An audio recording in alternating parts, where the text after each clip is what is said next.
সবার microphone mute থাকবে। Screen share দেখা যাচ্ছে কিনা একটু দেখেন। স্যার। আচ্ছা, ঠিক আছে। তাহলে আমরা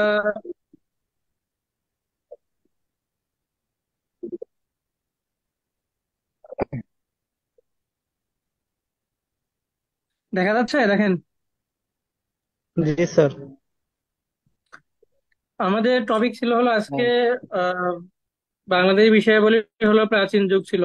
ঠিক আছে, প্রাচীন যুগের মধ্যে অনেক কিছু আছে, তার মধ্যে আছে হলো কিভাবে আহ এই মানে আমাদের এই এগুলো আসলো, সেগুলো আছে। ইতিহাস রচনায় বিভিন্ন গ্রন্থ আছে, যে গ্রন্থগুলোতে এই বঙ্গদেশ সম্পর্কে বলা আছে। ঠিক আছে, জনপদ সম্পর্কে বলা আছে। তারপর আমাদের আসবে হলো আপনার পরিব্রাজকের ঘটনাগুলো আসবে, কোন কোন পরিব্রাজক এই দেশে আসছিল। ঠিক আছে, তো এগুলো বইতে আছে। তো এটা সাধারণত আমার পার্সোনাল নোট। সেখান থেকে আপনাদের জাস্ট খালি জিস্ট ইনফরমেশন গুলো যেগুলো পরীক্ষাতে লাগবে, শুধু সেগুলোই আপনাদেরকে দেখাবো। বাদ বাকি আপনারা MP3 বা বেসিক ভিউ যে বই পড়েন সে বইগুলোতে এগুলো পাবেন। প্রথম যে চ্যাপ্টারটা সেটার নাম হলো ইতিহাস রচনায় বিভিন্ন গ্রন্থ এবং উপাদান। ঠিক আছে, তো এখানে দেখেন প্রথমে আছে অর্থশাস্ত্র গ্রন্থের রচয়িতাকে। অর্থশাস্ত্র গ্রন্থ রচনা করছে হলো কৌটিল্য, যে ছিল হলো চন্দ্রগুপ্ত মৌর্যের প্রধানমন্ত্রী ছিল। ঠিক আছে, এরপরে একটা বইয়ের নাম হচ্ছে রাজতরঙ্গিনী। রাজতরঙ্গিনী গ্রন্থের রচয়িতা কে? এই গ্রন্থ রচনা করছে হলো কলহন। ঠিক আছে, আর একটা বিখ্যাত বই আছে, যে বই সাধারণত আমরা বেশিরভাগ ক্ষেত্রে দেখি, সেটা হলো ঐতরে আরণ্যক। এই গ্রন্থের রচয়িতা কে? আমরা একটা ভুল ইনফরমেশন করে থাকি, সেটা হলো ঋগ্বেদ। ঠিক আছে, ঋগ্বেদ কিন্তু কোনো লেখকের নাম না। ঋগ্বেদ হলো একটা কয়েকটা গ্রন্থের সংকলনের একটা হিন্দু পুরাণ, একটা গ্রন্থের নাম হলো ঋগ্বেদ। ঠিক আছে, এই ঐতরে আরণ্য গ্রন্থের রচয়িতা হলো মহিদাস। তারপর আকবরনামা। আকবরনামা গ্রন্থের রচয়িতাকে আবুল ফজল। ঠিক আছে, তারপর আইনি আকবরী। আইনি আকবরী আকবরনামার কয়েকটা খণ্ড আছে, 3-4টা খণ্ড আছে। এই 3-4টা খণ্ডের মধ্যে হলো 3 নম্বর যে খণ্ড আছে, সেই 3 নম্বর খণ্ডের নাম হলো আইনি আকবরী। এই আইনি আকবরী গ্রন্থের রচয়িতা হলো আবুল ফজল। আবুল ফজল কে ছিল, কেউ জানেন? জি। বলেন তো কে ছিল। উনি ছিলেন মুঘল সম্রাট আকবরের জন প্রধান। সভায় হ্যাঁ, উনি ছিলেন আকবরের মন্ত্রী সভার নবরত্নের একজন সদস্য, সভাপতি। আকবরের আহ, নবরত্ন যে ছিলেন তাদের মধ্যে উনি একজন ছিলেন। আচ্ছা, ঠিক আছে, গুড। তারপর রঘুবংশ। রঘুবংশ গ্রন্থের রচয়িতা হলো কালিদাস। ঠিক আছে, তারপরে হলো তবকাতি নাসিরি। এগুলো বইতে আছে, আমি জাস্ট বই থেকে জাস্ট যে ইনফরমেশন গুলো দরকার সেগুলো আমি নিয়ে নোট করছি। তবকাতি নাসিরি হলো মিনহাজ উস সিরাজের লেখা, যেটা ফার্সি ভাষায় উনি রচনা করছিলেন। ঠিক আছে, বাংলায় মুসলিম শাসন প্রতিষ্ঠার ক্ষেত্রে যে ইতিহাস আছে, এই ইতিহাসে ওনার বইতেই লেখা আছে। ঠিক আছে, ওনার বই উনি হলো তবকাত ই নাসিরি হলো ওনার বইয়ের নাম, যেটা লেখছে হলো মিনহাজুল সিরাজ। ঠিক আছে, রিয়াজ আস সালাতিন গ্রন্থ হলো গোলাম হোসেন সলিমের লেখা। স্বাধীন বঙ্গরাজ্যে 7টি অলিখিত উপাদান পাওয়া যায়। ঠিক আছে, যেগুলোকে আমরা বলি সাধারণত তাম্রশাসন। তাম্রশাসন বলতে সাধারণত বোঝানো হয় হলো তামার পাতে খোদাই করা যে আদেশগুলো আছে। ঠিক আছে, তামার পাত থাকে, সেই তামার পাতে হলো খোদাই করা যে আদেশগুলো ছিল, সেগুলোকে আমরা বলি হলো তাম্রশাসন বা তাম্রলিপি। ঠিক আছে, সেই অলিখিত উপাদানগুলো কি কি? যেসব উপাদান বা বস্তু থেকে আমরা বিশেষ সময়, বিশেষ স্থান, কোনো ব্যক্তি সম্পর্কে জানতে পারি। ঠিক আছে, এই মানে অনেক প্রাচীন যুগে কোনো একজন ব্যক্তি সম্পর্কে যদি আমরা তথ্য যদি জানতে চাই, তাহলে আমরা সেটা তামার পাতায় খোদাই করা, সেখান থেকে আমরা জানতে পারবো। বা কোনো স্থান সম্পর্কে, কোনো ঘটনা সম্পর্কে, কোনো সময় সম্পর্কে জানতে চাইলে আমরা সেখান থেকে জানতে পারবো। ঠিক আছে, সেগুলো হলো অলিখিত উপাদান। সেগুলোর মধ্যে আছে হলো মুদ্রা, শিলালিপি, ইমারত, স্তম্ভলিপি। ঠিক আছে, এগুলা। চীন দেশীয় ইতিহাসের জনক সুমা কিয়েন ভারতীয় ইতিহাসের গ্রন্থ রচনা করেন কত খ্রিস্টপূর্ব শতকে? এটা হলো খ্রিস্টপূর্ব প্রথম শতকে। ঠিক আছে, এখন আমি যে ইনফরমেশন গুলো বলবো এগুলো হলো সবচেয়ে বেশি গুরুত্বপূর্ণ। সর্বপ্রথম বঙ্গ নামের উল্লেখ পাওয়া যায় যে প্রাচীন গ্রন্থে, সেই গ্রন্থের নাম কি? সেই গ্রন্থ হলো ঐতরে আরণ্যক। আমরা একটু আগে পড়ে আসলাম যে ঐতরে আরণ্যক হলো মহিদাসী লেখা। ঠিক আছে, সর্বপ্রথম বঙ্গ নামের উল্লেখ পাওয়া যায়। সর্বপ্রথম বঙ্গ জনগোষ্ঠীর উল্লেখ পাওয়া যায় যে প্রাচীন গ্রন্থে, সেটাও হলো মহিদাসের ঐতরে আরণ্যক গ্রন্থে। ঠিক আছে, তাহলে সর্বপ্রথম বঙ্গ নামের উল্লেখ পাচ্ছি আমরা, সর্বপ্রথম বঙ্গ জনগোষ্ঠীর আমরা উল্লেখ পাচ্ছি মহিদাসের ঐতরে আরণ্যক গ্রন্থে। ঠিক আছে, তারপর দেশবাচক শব্দ বা অঞ্চল হিসেবে বঙ্গ শব্দের উল্লেখ পাওয়া যায়। দেশবাচক শব্দ বা অঞ্চল হিসেবে বঙ্গ শব্দের উল্লেখ পাওয়া যায় হলো আকবরের যে দ্বিতীয় খণ্ড আছে আইনি আকবরী, সেই গ্রন্থে আমরা এটা পাই। বাংলা নামের উৎপত্তি, ঠিক আছে, বাংলা নামের উৎপত্তি সম্পর্কে যে গ্রন্থ থেকে জানা যায় সেটা হলো কি, আকবরের মানে আবুল ফজলের আইনি আকবরী গ্রন্থে পাওয়া যায়। ঠিক আছে, তাহলে এখান থেকে আমরা চারটা ইনফরমেশন, খুবই গুরুত্বপূর্ণ information জানলাম। সেটা হলো সর্বপ্রথম বঙ্গ নামের উল্লেখ, বঙ্গ জনগোষ্ঠীর উল্লেখ, দেশবাচক শব্দ বা অঞ্চল হিসেবে বঙ্গ শব্দের উল্লেখ, বাংলা নামের উৎপত্তি। ঠিক আছে, তারপরে হলো বঙ্গ দেশ ও ভাষা, বঙ্গ দেশ ও ভাষা দুটো একসাথে উল্লেখ পাওয়া যায় হলো আবুল ফজলের আইনি আকবরী গ্রন্থে। আর একটা গুরুত্বপূর্ণ প্রশ্ন হলো বঙ্গের জনপদের অবস্থান। এতক্ষণ আমরা জানলাম যে বঙ্গের অবস্থান মানে বঙ্গ সম্পর্কে, এখন বঙ্গ যে জনপদটা ছিল, এই জনপদের অবস্থান এটা কোথায় ছিল সেই সম্পর্কে প্রথম জানা যায় হলো কালিদাসের রঘুবংশ গ্রন্থে। ঠিক আছে, তারপর হলো আলেকজান্ডার যখন ভারতবর্ষ আক্রমণ করে তখন বাংলার যে জনপদের উল্লেখ পাওয়া যায় তার নাম হলো গঙ্গারিডি। প্রাচীন শিলালিপিতে বঙ্গের দুইটি অঞ্চলের উল্লেখ পাওয়া যায়, যার নাম হলো বিক্রমপুর ও নাব্য। প্রাচীনকাল থেকে বিশ্ববিখ্যাত যে কাপড় বাংলায় তৈরি হতো সেগুলোর নাম হলো মুসলিম। ঠিক আছে, একমাত্র মুসলিম কাপড়ই আমরা প্রাচীন কাল থেকেই একদম দেখে আসতেছি, যে মুসলিম কাপড় সবচেয়ে প্রাচীন যেটা, এটা হলো মুসলিম কাপড়। এই হলো প্রথম অধ্যায়ের সার সংক্ষেপ, সবচেয়ে গুরুত্বপূর্ণ ইনফরমেশন গুলো এখানে আছে। আমি সেগুলো নোট করে রাখছি, মানে একদম জিস্ট ইনফরমেশন গুলো, যেগুলোর বাইরে আপনার সাধারণ জ্ঞান তো আসলে ওইভাবে বোঝার কিছু না, এগুলো just আপনাকে মুখস্থ করতে ইনফরমেশন মনে রাখতে হবে। এই জন্য এই ইনফরমেশন গুলো এখানে আছে, আমরা পরবর্তীতে এগুলো আপনাকে দিয়ে দিব। ঠিক আছে, এটা হলো প্রথম অধ্যায়। এরপরে আসে হলো পরিব্রাজকের যে চ্যাপ্টারটা। ঠিক আছে, মানে ভারতবর্ষে এবং বাংলায় কে আসছে, কার সময় আসছে, কোন শতক, খ্রিস্টপূর্ব শতকে আসছে। ঠিক আছে, প্রথমে আসছে হলো মেগানথিসিস। মেগানথিসিস হলো প্রাচীন গ্রিসের পরিবাচক। ঠিক আছে, যে হলো চন্দ্রগুপ্ত মৌর্যের আমলে আসছিল, মৌর্য যুগে, খ্রিস্টপূর্ব হলো 302, 302 খ্রিস্টপূর্ব সে আসলে মেগানথিসিস। ঠিক আছে, সবার প্রথমে আসলে মেগানথিসিস, সে হলো গ্রিসের পরিবাচক। তারপরে আসছে কি ফাহিয়েন। ফাহিয়েন হলো চীনের পরিব্রাজক, সে হলো দ্বিতীয় চন্দ্রগুপ্তের আমলে গুপ্ত যুগে আসেন। 44তম বিসিতে একটা প্রশ্ন আসছিল যে নিচের কে গুপ্ত যুগে হলো তো আপনার ভারতবর্ষে আসে, ওটার উত্তর ছিল হলো ফাহিয়েন। ঠিক আছে, তিনি আসছিল কত 399 খ্রিস্টপূর্বে, ভারতের দিকে যাত্রা শুরু করে গোবি, খোটান, পামির মালভূমি ও গান্ধার দেশ অতিক্রম করে 401 খ্রিস্টপূর্বে সে ভারতবর্ষে পৌঁছায়। ঠিক আছে, তারপরে আসছিল হিউয়েন সাং। হিউয়েন সাং হলো চীনা পরিব্রাজক, যে হলো হর্ষবর্ধনের আমলে পুষ্যভূতি রাজ্যের যুগে আসছিল, যেটা হলো 630 খ্রিস্টাব্দে বলি আমরা। বাংলায় আসছে হলো 638 খ্রিস্টাব্দে। ঠিক আছে, তাহলে ভারতবর্ষে আসছে কত, 630, আর বাংলায় আসছে হলো 638, মানে 8 বছর পরে। হর্ষবর্ধনের দরবারে সে 8 বছর কাটাইছে। 8 বছর কোন কোন সময় ছিল, 635 থেকে 643, এই সময় হর্ষবর্ধনের দরবারে ছিল। অনেক সময় প্রশ্ন আসে যে হিউয়েন সাং কার সময় বা কার দরবারে আসেন, সে কিন্তু হর্ষবর্ধনের দরবারে। তারপর ইবনে বতুতা হলো মরক্কোর পরিব্রাজক। ঠিক আছে, সে হলো মরক্কো থেকে আসছে, সে হলো ভারতবর্ষে আসছে হলো 1333 সালে, সিন্ধুর পাঞ্জাব প্রদেশে। আমি কিন্তু আবার বলতেছি, ইবনে বতুতা ভারতবর্ষে কবে আসে, দিল্লিতে ওটাই। কবে আসে, বাংলায় কবে আসে, বইয়ে যে ইনফরমেশন আছে সেখানে কিছু ভুল থাকতে পারে। আমার যে নোটে আপনাদের ইনফরমেশন পাবেন সেটা হলো এখন অ্যাকুরেট, 100% সঠিক। ঠিক আছে, অনেক সময় দেখা যায় যে আপনি প্রশ্ন করেন যে ভাই বইতে বইতে দেখলাম যে ভারতবর্ষে আসে 1334 সালে, আসলে না, সে ভারতবর্ষে আসছে হলো তেরোশো পরে তেত্রিশ শুনলে হবে সিন্ধু না। পাঞ্জাব প্রদেশে আসছে। তারপরে দিল্লিতে আসছে কত, 1334-এ। ঠিক আছে, বাড়তি মোহাম্মদ নিয়ে আসো বিন একটু তুগলকের আমলে ওয়াটারটা আসছে। ঠিক করার জন্য। কারো মাইক্রোফোন মনে হয় অন করা আছে, একটু মিউট করলে ভালো হয়। স্যার আপনি অটো মিউট করে দিন সবাইকে, মানে অনেকেই মিউট করতেছে না। তারপর ভাই আপনি অটো মিউট করে দিন তো, আমারটা বাদে বাকিগুলো সব অটো মিউট করে দেন, এগুলো ঝামেলা করতেছে। বলে ভাই দেওয়ার পর হোস্ট পরও তো আপনাকে বারবার বানায় এগুলো রাখছি। on করে রাখি। হোস্ট আপনাকে বানায় রাখছি। হ্যাঁ, হোস্ট আপনি, আচ্ছা, পারেন আমার কথা কিনা শোনা দেখেন যায়? না। হ্যাঁ শোনা যাচ্ছে, আপনি কন্টিনিউ করেন, সমস্যা নেই, কেউ কথা বলবো না। আচ্ছা, তাহলে দিল্লিতে আসছে হলো 1334 সালে, মোহাম্মদ বিন তুগলকের আমলে আসছে। দিল্লি মুসলিম সুলতানি শাসন আমলে আসছে, যেটা ছিল হলো তুঘলক বংশ। বাংলায় আসছে কবে, বাংলায় আসছে হলো 1345 থেকে 46, এই সময় আসছে। ফখরুদ্দিন মুবারক শাহের আমলে আসছে, যেটাকে আমরা বলি হলো বাংলা মুসলিম সুলতানি শাসন। ঠিক আছে, এটা কিন্তু খুবই গুরুত্বপূর্ণ, ইবনে বতুতা নিয়ে কিন্তু বেশিরভাগ ক্ষেত্রে প্রশ্ন আসে। তারপরে শেষে আসছে হলো মাহুয়ান। মাহুয়ান হলো চীনে পরিব্রাজক, যে হলো গিয়াসুদ্দিন আজম শাহের আমলে আসছিল, এবং বাংলায় আসছে হলো মুসলিম সুলতান শাসন আমলে। তিনি বাংলায় আসেন হলো 1406 সালে। ঠিক আছে, মাহুয়ান। তাহলে এখানে কিছু প্রশ্ন এখন আসবে, এখানে সে প্রশ্নগুলো কি, ভারতবর্ষের প্রথম পরিব্রাজক কে? আমরা পড়ে আসলাম মেগান থিসিস।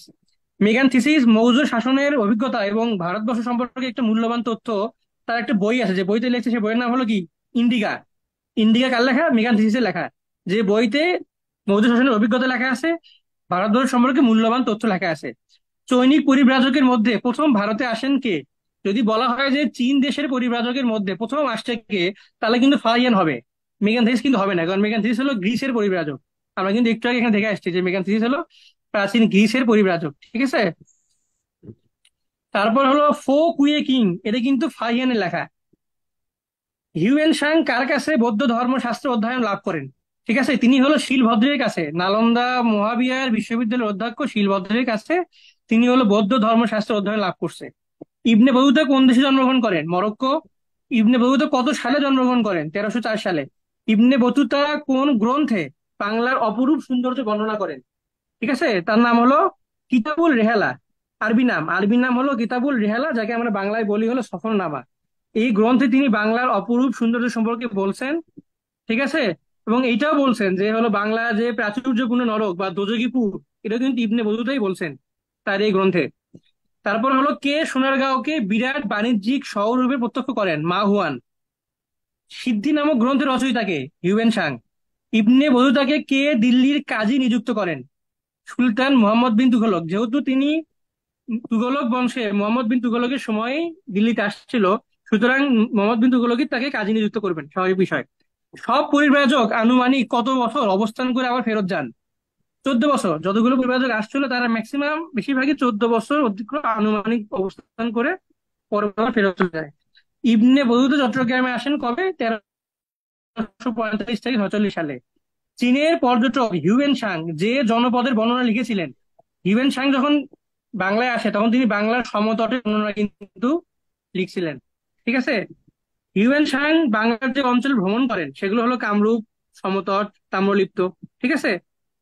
ইবনে বতুতা বাংলায় কার সাথে সাক্ষাতের উদ্দেশ্যে এসেছিলেন? তিনি আসছিলেন হলো হযরত শাহজালালের উদ্দেশ্যে আসছিলেন, এই জন্যই তিনি কামরূপ, সমতট, তাম্রলিপ্ত এরকম বিভিন্ন জনপদে তিনি হলো ভ্রমণ করছে। তো এটা হলো যে পরিব্রাজকের যে অংশটা আছে, যে ভারতবর্ষে বাংলায় কে কে আসে, তার হলো সারসংক্ষেপ। বইতে এগুলো আছে, আমি জাস্ট আমার নিজের মধ্যে করে নোট করছিলাম, সেখান থেকে আপনাদেরকে দেখাই দিলাম, ঠিক আছে। এগুলো আপনাদেরকে দিয়ে দেওয়া হবে। এরপরে আসে হলো বিভিন্ন জনপদ। জনপদের আরেকটা আছে, সেটা হলো মানে কারা কারা এখানে আসছে, অস্ট্রিকরা বা এরকম পরে দেখাচ্ছি, আগে জনপদটা শেষ করি। বাংলাদেশের বিভিন্ন জনপদ এবং তাদের অবস্থান। সবচেয়ে প্রাচীন জনপদ যদি বলা হয় তাহলে কিন্তু আমরা সাধারণত পুন্ড্রকেই বলি, ঠিক আছে, পুন্ড্রকেই বলি। কিন্তু এখানে একটা ঝামেলা আছে, সেটা হলো কয়েক বছর আগে ওয়ারি বটেশ্বর কিন্তু আবিষ্কার হয়েছে। ওয়ারি বটেশ্বর আবিষ্কার হওয়ার আগে বাংলা সবচেয়ে প্রাচীন ইয়ে ছিল কিন্তু মস্তানগড়। কিন্তু এখন আর মস্তানগড় নাই, এখন হবে হলো ওয়ারি বটেশ্বর। যদি প্রশ্ন আসে তাহলে কিন্তু ওয়ারি বটেশ্বর উত্তর করতে হবে, ঠিক আছে, সবচেয়ে প্রাচীন। আচ্ছা, তা বাংলাদেশের বিভিন্ন জনপদের মধ্যে পুন্ড্র আছে। পুন্ড্রের মধ্যে কি কি ছিল? বগুড়া ছিল, রাজশাহী ছিল, রংপুর ছিল, দিনাজপুর ছিল, ঠিক আছে, পুন্ড্র। তারপরে আসছে হলো বঙ্গ। ভাই, জাফর ভাই, যে কথা বলতে তোকে বের করে দেন তো, যে কথা বলতেছে ওকে বের করে দেন। আচ্ছা, তারপরে হলো বঙ্গ। বঙ্গ হলো দক্ষিণ এবং দক্ষিণ পূর্ব অঞ্চলে এই বঙ্গ জনপদটা ছিল। তার মধ্যে আছে কি কি? ঢাকা আছে, ময়মনসিংহ আছে, বরিশাল আছে, ফরিদপুর আছে, কুষ্টিয়া আছে, এগুলা। এবং এই বাঙ্গালী জাতির উৎপত্তিও কিন্তু এই বঙ্গ নাম থেকে আসছে, ঠিক আছে। অনেক সময় পরীক্ষা আসতে পারে যে ফরিদপুর কোন জনপদের অন্তর্গত, তখন কিন্তু বঙ্গ উত্তর হবে। বা ঢাকা বা ময়মনসিংহ কোন জনপদের অন্তর্ভুক্ত, তখন কিন্তু বঙ্গ হবে। তারপর হলো বরেন্দ্র। বরেন্দ্র হলো বরিশাল, বগুড়া, রাজশাহী, দিনাজপুর ও পাবনার কিছু অংশ, ঠিক আছে। এগুলো সাধারণত উত্তর এবং উত্তর পশ্চিমাঞ্চল নিয়ে ছিল হলো বরেন্দ্র জনপদ। তারপর হলো সমতট। সমতট হলো পূর্ব এবং দক্ষিণ পূর্ব। সমতটের মধ্যে ছিল শুধু কুমিল্লা এবং নোয়াখালী। তারপর হলো হরিকেল। হরিকেল ছিল শুধু পূর্ববঙ্গ, শুধু পূর্ববঙ্গ, যার মধ্যে ছিল হলো সিলেট, চট্টগ্রাম এবং পার্বত্য চট্টগ্রাম অঞ্চল হলো হরিকেল। তারপরে চন্দ্রদ্বীপ, ঠিক আছে। চন্দ্রদ্বীপের মধ্যে আছে হলো বরিশাল, গোপালগঞ্জ, পিরোজপুর, মাদারীপুর, বাগেরহাট, স্যার খুলনা। একটা, তারপরে আছে হলো গৌর জনপদ। হ্যাঁ, স্যার চট্টগ্রাম এবং পার্বত্য চট্টগ্রাম দুইটা কি ভিন্ন? চট্টগ্রাম বলতে অনেক বিশাল এরিয়াকে বোঝায়, ঠিক আছে। আর পার্বত্য চট্টগ্রাম মানে হলো শুধু 3টা জেলা, খাগড়াছড়ি, বান্দরবান। রাঙ্গামাটি এবং হলো আপনার বান্দরবন। এই শুধু তিনটা নিয়েই পার্বত্য চট্টগ্রাম জেলা। ঠিক আছে, সরি, মানে হলো এই তিনটা জেলা নিয়ে পার্বত্য চট্টগ্রাম অঞ্চলটা গঠিত হয়েছে। ঠিক আছে, আলাদা করে বোঝানোর জন্য এখানে লেখা হয়েছে, কিন্তু আলাদা মানে বেসিক্যালি চট্টগ্রামের মধ্যেই সবকিছু আছে। চট্টগ্রাম বিভাগের মধ্যেই সব অংশ আছে, পার্বত্য চট্টগ্রাম অংশটাও কিন্তু চট্টগ্রামের মধ্যেই। জাস্ট আলাদা করে বোঝানোর জন্য এখানে লেখা হয়েছে। বুঝতে পারছেন? আচ্ছা, তারপরে হলো চন্দ্রদ্বীপ। চন্দ্রদ্বীপ হলো বরিশাল, গোপালগঞ্জ, পিরোজপুর, মাদারীপুর, বাগেরহাট, খুলনা। তারপরে আসলে হলো গৌড়। গৌড় হলো চাঁপাইনবাবগঞ্জ, মুর্শিদাবাদ, মালদা, বীরভূম এবং বর্ধমান। এর মধ্যে বাংলাদেশে কিন্তু শুধু চাঁপাইনবাবগঞ্জ অংশটা পড়ে, বাকি কিন্তু বাংলাদেশের অংশ না। তারপরে আছে হলো বাঙ্গালা জনপদ। এইটা কিন্তু সাধারণত বইগুলোতে খুব একটা থাকে না। বাংলা জনপদ সাধারণত খুলনা, বরিশাল ও পটুয়াখালী, সুন্দরবন অঞ্চল নিয়ে গঠিত। ঠিক আছে, তারপর রাঢ়। রাঢ় হলো দুইটা ভাগে বিভক্ত ছিল, একটা হলো দক্ষিণ রাঢ়, বর্তমান বর্ধমানের অংশ, দক্ষিণ অংশ হুগলির বহুলাংশ এবং হাওড়া। ঠিক আছে, আর একটা উত্তর রাঢ়, যেটা হলো বর্তমানের মুর্শিদাবাদ জেলার পশ্চিমাংশ, বীরভূম, বর্ধমান জেলার। এগুলো সাধারণত আসে না। আমাদের যেগুলো আসে পরীক্ষা সেটা হলো পুন্ড্র আসে, বঙ্গ আসে, বরেন্দ্র, সমতর, হরিকেল, চন্দ্রদ্বীপ, গৌড়, এগুলো বেশি আসে। ঠিক আছে। ভাইয়া, প্রাচীন ওয়ারি তাম্রলিপি। বটেশ্বরের ইনফোটা যেটা বলছেন আরেকবার বলবেন? কোনটা? ওয়ারি বটেশ্বর এবং মহাস্থানগড় নিয়ে একটা ইনফো আচ্ছা, দিছিলেন। ওয়ারি বটেশ্বরের মহাস্থানগড় সাধারণত একটা প্রশ্ন আসে যে সবচাইতে প্রাচীন কোনটা। ঠিক আছে, যদি অপশনে ওয়ারি বটেশ্বর থাকে তাহলে ওয়ারি বটেশ্বর উত্তর হবে, কারণ ওয়ারি বটেশ্বর জাস্ট কয়েক বছর আগে এটাকে আবিষ্কার করা হয়েছে, এর আগে ছিল না। ওয়ারি বটেশ্বর আবিষ্কার করার আগে ধারণা করা হয়তো যে মহাস্থানগড়ই হলো সবচেয়ে পুরাতন। ঠিক আছে, মানে পূর্ণনগর যেটাকে আমরা বলি সবচেয়ে পুরাতন। জি ভাইয়া। কিন্তু যখন ওয়ারি বটেশ্বর আবিষ্কার করা হচ্ছে তখন তার তাম্রলিপি থেকে দেখা গেছে যে ওয়ারি বটেশ্বর মহাস্থানগড় থেকেও পুরানো। ঠিক আছে, জি, বুঝতে পারছি ভাই। এই জন্য যদি অপশনে ওয়ারি বড়সড় থাকে তাহলে ওটাকে উত্তর করতে হবে। তখন আর মস্তানগড় হবে না উত্তর, মস্তানগড় বা পুন্ড্রনগরে হবে না। যদি না থাকে তাহলে আপনি পুন্ড্র বা মস্তানগড় টাকাতে পারেন। ভাইয়া, তাহলে এটা জি হলো ভাই। প্রাচীন বাংলায়। আপনি হ্যাঁ, প্রাচীন জনপদের কথা বললেন, মানে আপনি এখন যেটা বললেন এটা কি সবচেয়ে প্রাচীন জনপদের কথা বললেন? জনপদ না, সবচাইতে বাংলাদেশ মানে সবচাইতে প্রাচীন অঞ্চল যেটা হরিবরেশ্বর, জনপদ না ওইটা। আচ্ছা, ঠিক আছে, ঠিক আছে। সবচেয়ে প্রাচীন জনপদ হলো, সবচাইতে প্রাচীন হলো পুন্ড্র। আচ্ছা, প্রাচীন বাংলার একটি বিখ্যাত বন্দর ছিল হলো তাম্রলিপ্ত। ঠিক আছে, সমতট রাজ্যের কেন্দ্র বা রাজধানী ছিল কোথায়? সমতট রাজ্যের রাজধানী ছিল হলো বড়গামটা, কুমিল্লার বড়গামটাই ছিল। সর্বপ্রথম গৌড়ের উল্লেখ পাওয়া যায় পাণিনির গ্রন্থে। গৌড়ের সম্পর্কে প্রথম আমরা জানতে পারি কোথায়? পাণিনির যে গ্রন্থ ছিল সেটা। বাঙালি জাতিবাচক শব্দের উৎপত্তি কোথা থেকে? বঙ্গ নাম থেকে। ঠিক আছে, তো এই হলো প্রথম তিনটা চ্যাপ্টারের অংশ, যেটা হলো ইতিহাস রচনায় গ্রন্থ, তারপর হলো জনপদ এবং হলো পরিব্রাজক। ঠিক আছে, আমরা এগুলো আপনাদেরকে দিয়ে দিব, বই তো এগুলো আছে।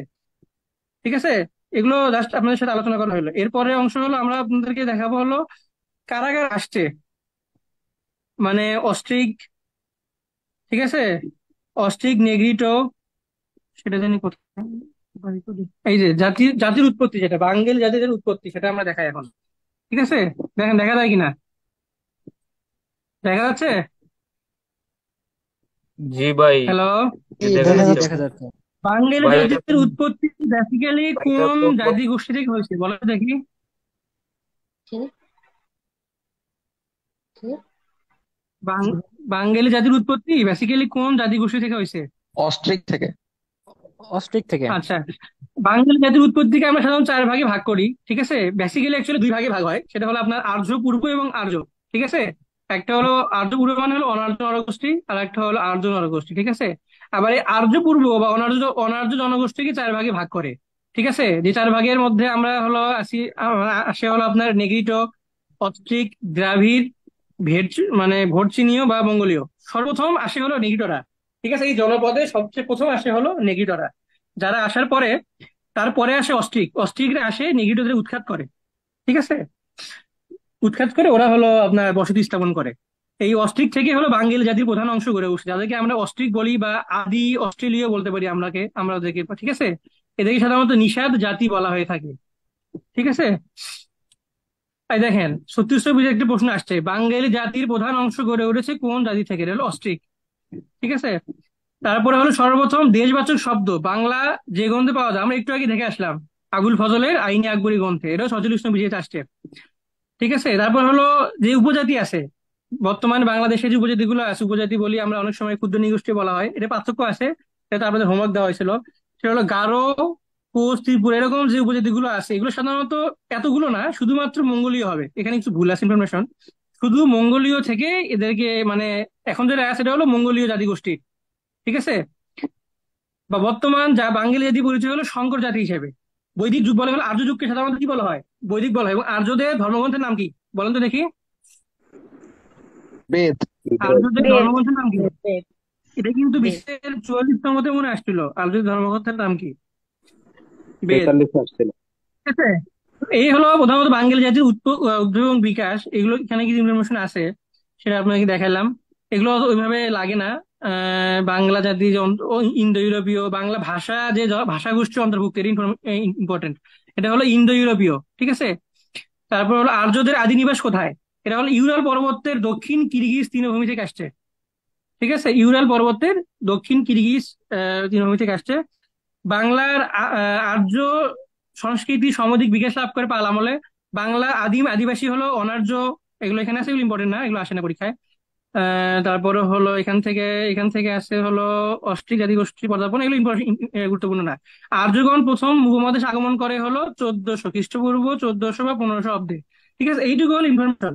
এখানে দেখেন যে কিছু প্রশ্ন আছে, যেমন আর্য ধর্মগ্রন্থের নাম কি? 43তম আসছে। এটা হলো বেদ।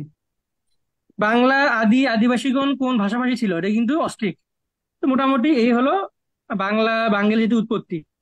আর হলো এগুলো জনপদ নিয়ে তো বলছি, একটু আগে বলছি আপনাদেরকে। ঠিক আছে, এগুলো এখানে আছে, বইতেও পাবেন। আর এগুলো বলার কিছু নাই। এখন আমরা আসবো হলো আহ উপমহাদেশে হলো ভারতীয় উপমহাদেশ শাসন, এখানে আমরা আসবো। ঠিক আছে। এখানে যেগুলো আছে, এই রাজধানীর মধ্যে যেগুলো ইম্পর্টেন্ট সেগুলো হলো, আমি আপনাকে বলি, সব পড়তে হবে না। ঠিক আছে, যেগুলো ইম্পর্টেন্ট সেগুলো হলো প্রাচীন বাংলা, সুলতানি আমল। সুলতানি আমলে বাংলার রাজধানী কি ছিল? এটা কিন্তু পরীক্ষায় আসে। সোনারগাঁও ছিল, গৌড়ও ছিল, দুইটাই ছিল। এখানে গৌড় দেওয়া আছে। মুঘল আমলে বাংলার রাজধানী ছিল কি? সাধারণত এটাকে আমরা বলি হলো ঢাকা। জাহাঙ্গীরনগর, তখন কি নাম নাম কি ছিল? জাহাঙ্গীরনগর ছিল মনে হয়। তারপরে সোনারগাঁও আছে। তারপরে মৌর্য গুপ্ত বংশ হলো গৌড়, আলাউদ্দিন হোসেন শাহ ইম্পর্টেন্ট না। তারপরে হলো গৌড় বা শশাঙ্কের রাজধানী, এটা ইম্পর্টেন্ট। গৌড় বা শশাঙ্কের রাজধানী ছিল কোথায়? কর্ণ সুবর্ণতে। ঠিক আছে। হর্ষবর্ধনের রাজধানী ছিল কোথায়? কনৌজে ছিল, এটা ইম্পর্টেন্ট কিন্তু। তারপরে হলো মৌর্য যুগ বা পুন্ড্র জনপদ ছিল হলো পুন্ড্রনগর। ঠিক আছে। তারপরে হলো প্রথম চন্দ্রগুপ্ত পাটলিপুত্র, গুরুত্বপূর্ণ। ঈশা রাজধানী ছিল সোনারগাঁতে। তারপরে এগুলো বাকি আর গুরুত্বপূর্ণ না।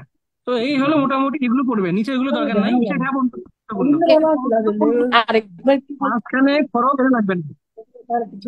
ভাইয়া, গুরুত্বপূর্ণ গুলোকে আরেকবার তারপরে আমরা আসি বলবেন? হলো আলেকজান্ডার। ঠিক আছে। হ্যাঁ, আমি বললাম যে এখানে আপনার ঈশা খাঁ পর্যন্ত গুরুত্বপূর্ণ, নিচে এগুলো লাগবে না। আর মাঝখানে হলো খড়গ, এই খড়গটা গুরুত্বপূর্ণ না। ঠিক আছে, বুঝতে পারছেন? জি ঈশা খাঁ ভাইয়া। পর্যন্ত, তার নিচে এগুলো দরকার নাই। আর আর হলো খড়গটা লাগবে না, ওটা আসে না কোনদিন পরীক্ষায়। তারপরে হলো আলেকজান্ডারের শাসন। আলেকজান্ডার সাধারণত 32 বছর বয়সে আলেকজান্ডার মৃত্যু হয়, শৈশবে তিনি। এগুলো ইম্পর্টেন্ট না। এখান থেকে যে ইনফরমেশনটা দরকার সেটা আমি আপনাকে বলি কোনটা গুরুত্বপূর্ণ। সেটা হলো এই যে আলেকজান্ডারের মৃত্যুর পরেই একের পর এক গ্রিক অধিকৃত অঞ্চল জয় করে হলো চন্দ্রগুপ্ত মৌর্য। ঠিক আছে। তার মানে চন্দ্রগুপ্ত মৌর্য কিন্তু আলেকজান্ডারের হলো সেনাপতি ছিল। সেনাপতির নাম জানি কি, আমি সঠিক মনে নাই আমার। ওর সেনাপতিকে আমার নোটে সেলুকাস থাকতে পারে। সেলুকাস সেলুকাস, হ্যাঁ, ওর আমার নোটে আছে, দাঁড়ান আমি একটু বের করি।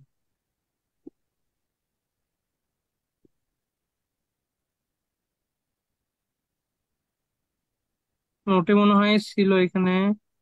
আচ্ছা, নোটে মনে হয় নাই। এখানে তো থাকার কথা ছিল।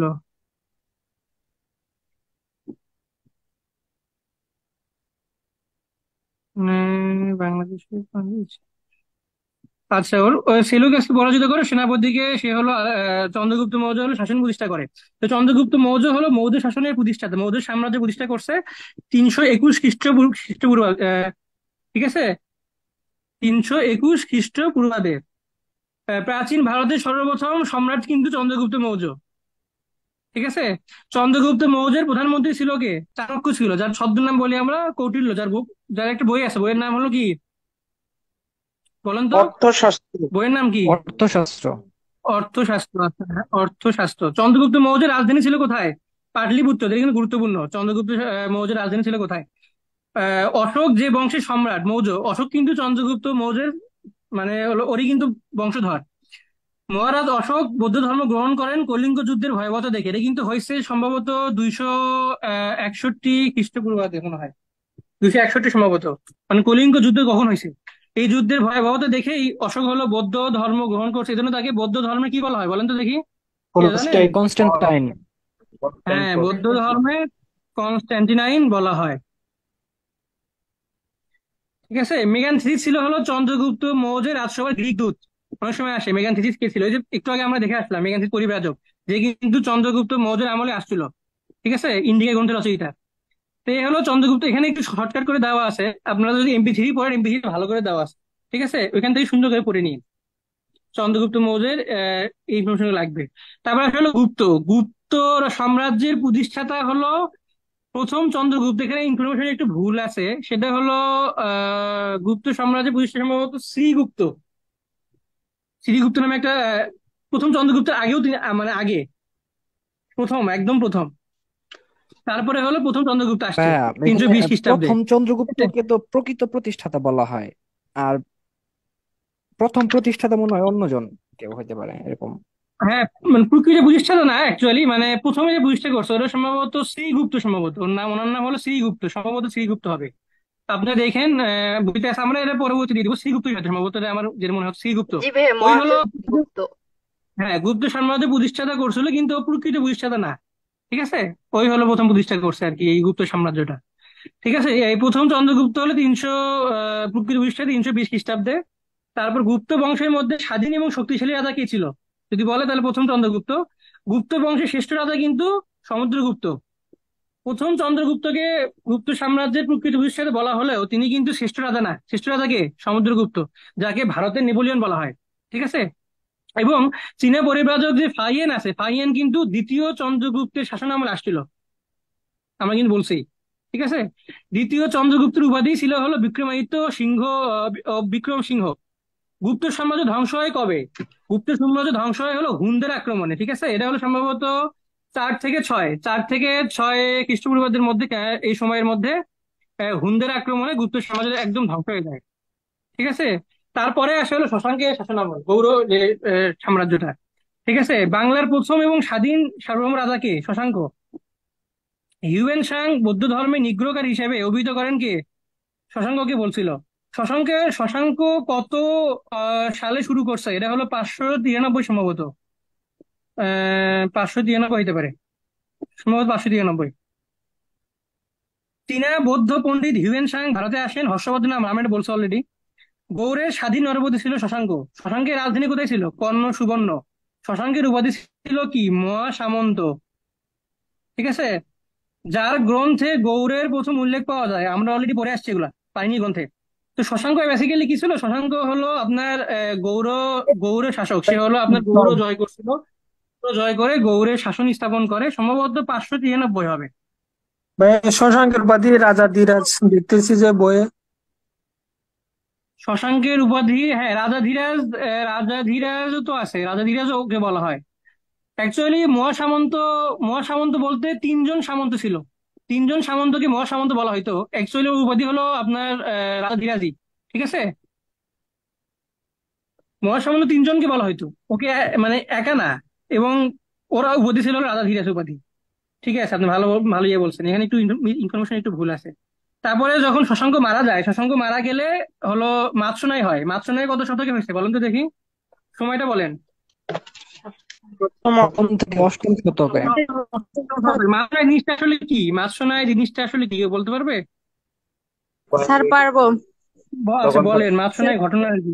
অরাজক পরিস্থিতি। পুকুরে অরাজক পরিস্থিতি মানে বিষয়টা একটু খুলে বলতে হবে, অরাজক পরিস্থিতি বলতে আসলে কি বোঝাচ্ছে? ভাই, সাম্রাজ্যের পতন হলে তখন ভাই মানে বড় বড় বড় যে অঞ্চলগুলোর দায়িত্বে যারা ছিল তারা হচ্ছে ছোট ছোট অঞ্চলগুলো দখল করে ফেলতো।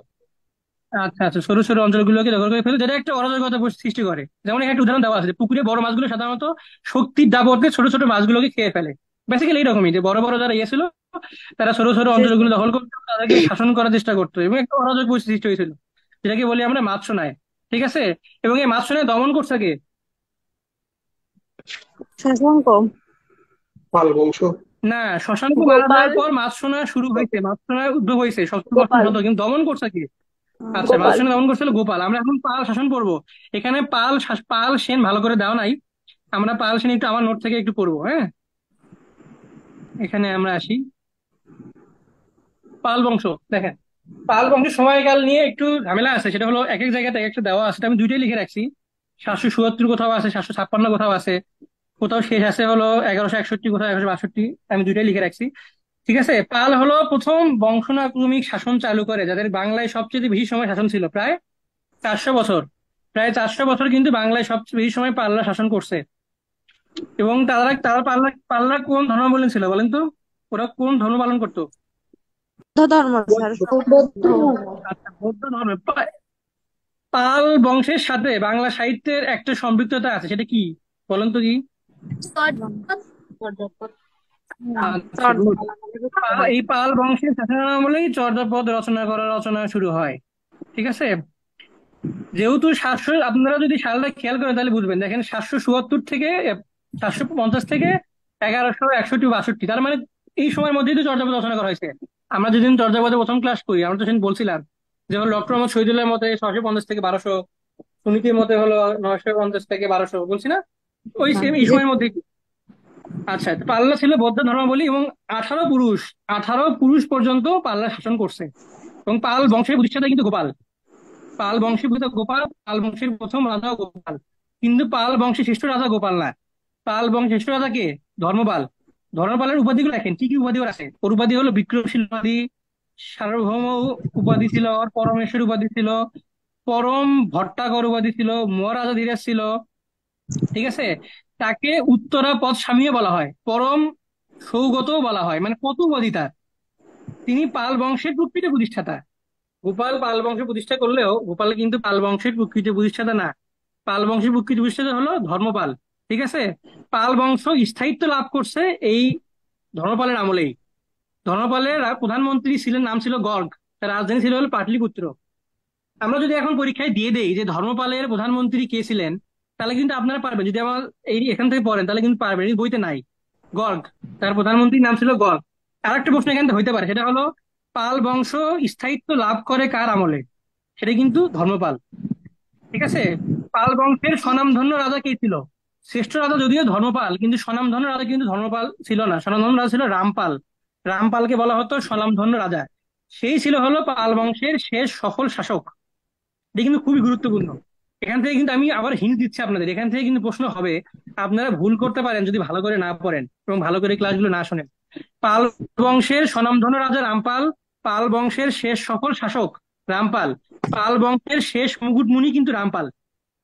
ঠিক আছে, এখন যদি আমি প্রশ্ন দেই পাল বংশের শেষ শাসককে, উত্তর কিন্তু রামপাল হবে না, উত্তর হবে মদন পাল। কিন্তু যদি আমি প্রশ্ন এভাবে করি যে পাল বংশের শেষ সফল শাসককে, অপশন যদি রামপাল থাকে তাহলে কিন্তু রামপাল উত্তর হবে। ঠিক আছে, এখানে কিন্তু খেয়াল হবে শেষ শাসক এবং শেষ সফল শাসক। সবাই সবাই সবাই যাকে স্বীকার করছে, যার তার শাসন মেনে নিছে, যে যে তার মানে তার ক্ষমতা দিয়ে মানে ঠিক মতো শাসন কায়েম করতে পারছে। ঠিক আছে, মদন পাল কিন্তু সেটা করতে পারে না, যার কারণে তারা কিন্তু সফল বলা যায় না। ঠিক আছে, তারপর হলো কৈবর্ত বিদ্রোহ। কৈবর্ত বিদ্রোহ হয়েছে হলো দ্বিতীয় মহিপালের আমলে। কৈবর্ত বিদ্রোহ কি বলেন তো দেখি, এটা কোথায় হয়েছে? আহ কৈবর্ত বলতে সাধারণত জেলের সম্প্রদায়কে বুঝালো, অ্যাকচুয়ালি জেলের সম্প্রদায় না, সাধারণত বরেন্দ্র অঞ্চলে যে নিচু সম্প্রদায়ের মানুষগুলো ছিল, যেমন জেলে, কৃষক, ঠিক আছে, শ্রমজীবী যে মানুষগুলো ছিল, এই মানুষগুলোর সাথে দ্বিতীয় মহিপালের আমলে সামন্ত দিব্যর সাথে এক ধরনের যুদ্ধ হয়। ওদের একটা যুদ্ধ লাগছিল, যে বরেন্দ্র অঞ্চলে ওদের স্বাধীনতা নিয়ে এক ধরনের যুদ্ধ হয়েছিল। ঠিক আছে, এই যে যুদ্ধকেই আমরা বলছি হলো কৈবর্ত বিদ্রোহ, বা এটাকে বরেন্দ্র বা সামন্ত বিদ্রোহ বলা হয়ে থাকে। ঠিক আছে, এটা কিন্তু দমন করছে রামপাল। ঠিক আছে, আচ্ছা, মাতসুনাইয়ের বিবরণ সম্পর্কে যে বইতে জানা যায় সেটা হলো সন্ধ্যাকর নন্দীর রামচরিত গ্রন্থে জানা যায়। মাস্টার কোর্সাকে পাল, আমরা একটু আগে বলে আসছি যে 7-8 শতকে হয়েছিল। পাল সাম্রাজ্য, এখানে এখানে আমি এখন যে ইনফরমেশন গুলো বলবো এটা কিন্তু খুব গুরুত্বপূর্ণ। পাল সাম্রাজ্য সবচাইতে বেশি বিস্তার লাভ করে কার আমলে? আচ্ছা আচ্ছা। এটা কিন্তু সঠিক উত্তর হলো দেবপালের আমলে। দেবপালের আমলে পাল সাম্রাজ্য সবচাইতে বেশি বিস্তার লাভ করে। ধর্মপালের আমলে পাল সাম্রাজ্য স্থায়িত্ব লাভ করে। তার মৃত্যুর পর থেকে, দেবপালের মৃত্যুর পর থেকেই পাল সাম্রাজ্য পতন হতে শুরু করে, এবং ধর্মপালের আমলেও বিস্তার লাভ করছে, কিন্তু সবচাইতে বেশি হলো দেবপালের আমলে। নারায়ণ পালের সময় থেকে পাল সাম্রাজ্য ভাঙতে শুরু করে। যদি প্রশ্ন আসে যে কার সময় থেকে পাল সাম্রাজ্য ভাঙতে শুরু করে, উত্তর কিন্তু হবে হলো নারায়ণ পাল। নারায়ণ পালের সময় থেকে পাল সাম্রাজ্য ভাঙতে শুরু করছে, এবং সেই সাম্রাজ্য উদ্ধার করেন হলো প্রথম মহিপাল। প্রথম মহিপালের মৃত্যুর পর পাল সাম্রাজ্য আবার ভাঙতে শুরু করে। ঠিক আছে। রামাবতী নগর ছিল পাল পাল রাজাদের, শেষ পাল রাজাদের রাজধানী। ঠিক আছে। রামাবতী নগর বাংলা সাহিত্যের আদি নিদর্শন, এই যে চর্যাপদ কিন্তু এই সময় রচনা করা হয়েছে। পাল রাজাদের কিন্তু পিতৃভূমি ছিল কোথায়? বরেন্দ্র। ঠিক আছে। যেটাকে আমরা বরেন্দ্রতে হলো নওগাঁতে আছে কি শঙ্কর বিহার আছে, যেখানে হলো আপনার চর্যাপদ সবচেয়ে বেশি রচনা করা হয়েছে নওগাঁতে। অষ্ট সাহসিকা প্রজ্ঞা পারমিতা, এটা হলো 12টি রঙিন চিত্রের প্রাচীনতম নিদর্শন, যেটা হলো তাল পাতায় অঙ্কিত বৌদ্ধদের একটা গ্রন্থ, যেটা প্রথম মহিপালের আমলে করা হয়েছে। ত্রিশক্তির সংঘর্ষ কার আমলে হয়েছিল? এই প্রশ্নটা আসতে পারে। এই প্রশ্নটা আসতে পারে, ত্রিশক্তির সংঘর্ষ কার আমলে হয়েছে? এটা কিন্তু ধর্মপালের আমলে হয়েছে। এই গেল হলো আপনাদের পাল পাল বংশের যে ঘটনাগুলো, বইতেও এত সুন্দর করে নাই, আমি বিভিন্ন জায়গা থেকে এগুলো কালেক্ট করে আমি নোট বানাইছিলাম। এবার আসা হলো সেন শাসন। সেন শাসনে আমি কিছু ইনফরমেশন আপনাদেরকে বলবো, ভালো করে শুনতে হবে। এখান থেকে একটা প্রশ্ন হবে, আমি বলতেছি, যদি কেউ ভুল করেন তাহলে কিন্তু মানে আমার অনেক খারাপ লাগবে। বলার পরে যদি ভুল করে সেটা কিন্তু অনেক খারাপ লাগে।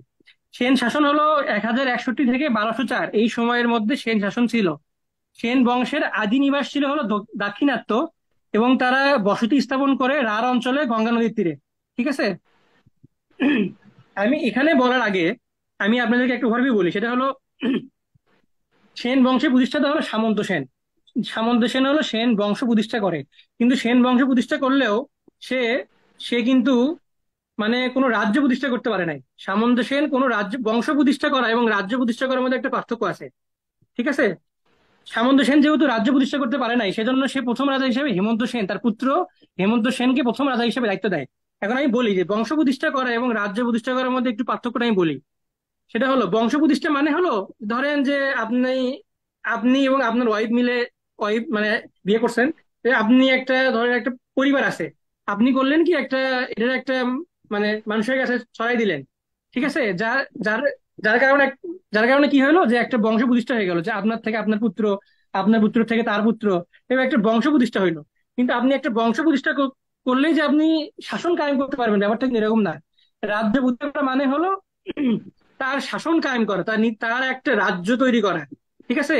যে রাজ্যে শুধু তার শাসনই চলবে, তার শাসন ছাড়া অন্য কারো শাসন সেখানে চলবে না, সেটাকে বলা হয় হলো রাজ্য প্রতিষ্ঠা করা।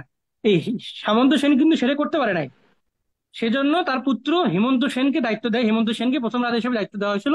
এবং সেন শাসনের প্রথম রাজা কিন্তু, সেন বংশের প্রথম রাজা কিন্তু হেমন্ত সেন। কিন্তু দুঃখজনক হইলো, হেমন্ত সেনও রাজ্য প্রতিষ্ঠা করতে ব্যর্থ হয়। ঠিক আছে। হেমন্ত সেন রাজ্য প্রতিষ্ঠা করতে পারে নাই। হেমন্ত সেন সাধারণত আহ প্রথম মহিপালের আন্ডারে সে হলো সাধারণত কাজ করতো, মানে পাল বংশের অধীনে এই সেন শাসন ছিল। তারা স্বাধীনভাবে কিছু করতে পারতো না। পাল পাল পাল সেই সময় যে পাল বংশের যে ইয়ে ছিল, সাধারণত মদন পাল ছিল।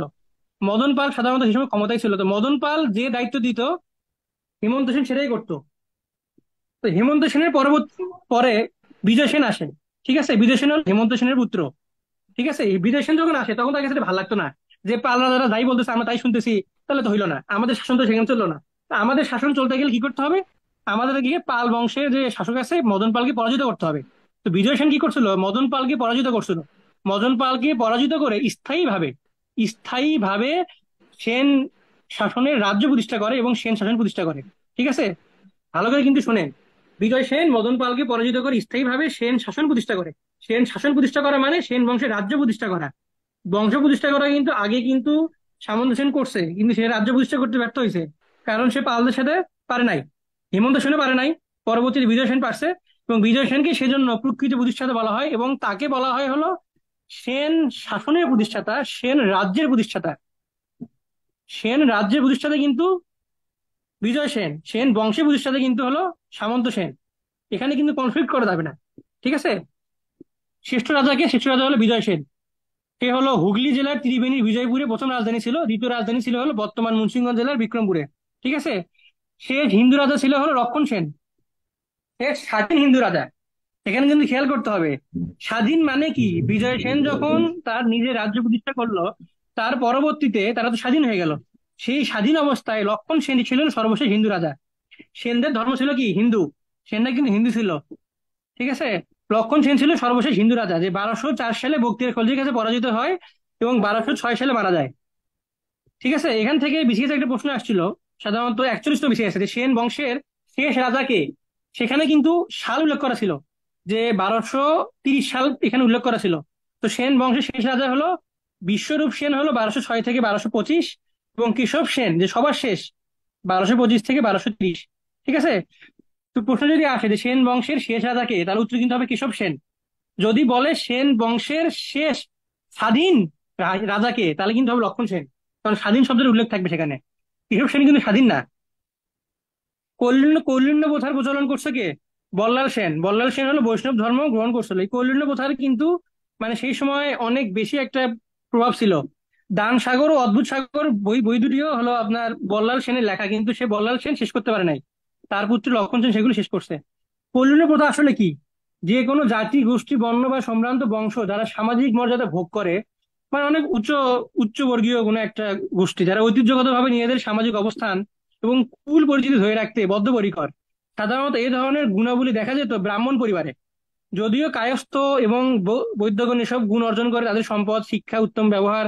ঠিক আছে, তো এসব যোগ্য পরিবারের সাথে বৈবাহিক সূত্র স্থাপনের মাধ্যমে এক ধরনের, মনে করেন যে মানে সিস্টেমটা ছিল এরকম যে ব্রাহ্মণরা সাধারণত আহ, মানে গরিব কোনো একটা ইয়েদেরকে মানে বিয়ে করতো, এবং যার পরবর্তীতে একটা একটা প্রথা ওরা সমাজে একটা চালু করছিল। ঠিক আছে, এবং এটা এটা না, আমরা যখন পড়াবো না, ওই যে বিভূতিভূষণ যখন পড়াবো, তখন আমরা এটা মানে ভালো ভালো করে সুন্দর করে বলে দিব, কারণ বিভূতিভূষণের পথের পাঁচালীতে কল্যাণ বোধহয় একটা প্রভাব আছে।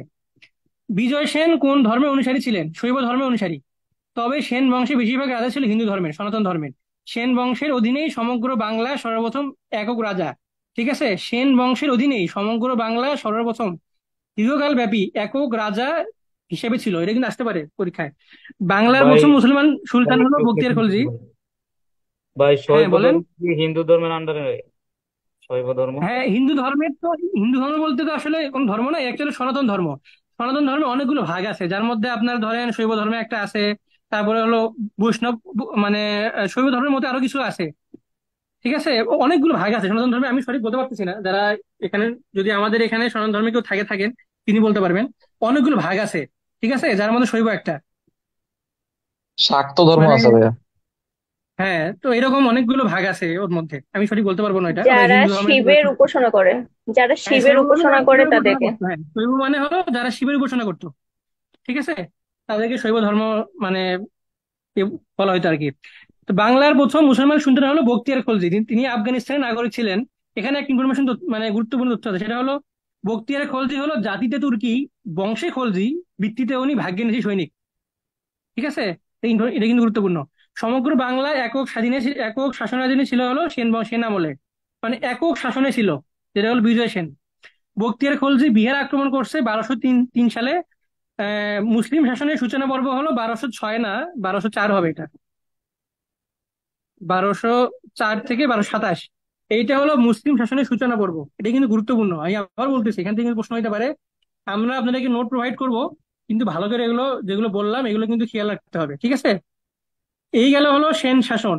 এরপরে আসছে হলো দিল্লি সালতানাত। আমি দিল্লি সালতানাত একটু দেখে দিই, তারপরে হলো জাফর ভাই শুরু করবে।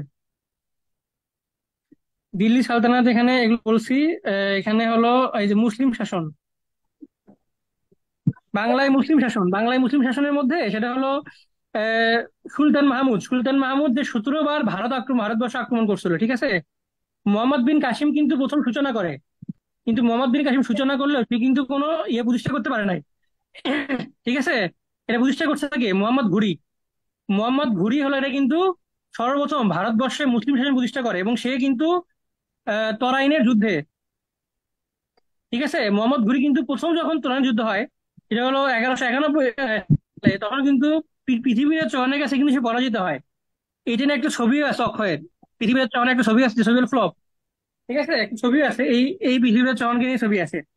সেই যুদ্ধে মোহাম্মদ ঘুরি পরাজিত হয়ে সে পরবর্তীতে আবার দ্বিতীয় তরাইনের যুদ্ধে 1192 সালে আবার আক্রমণ করে।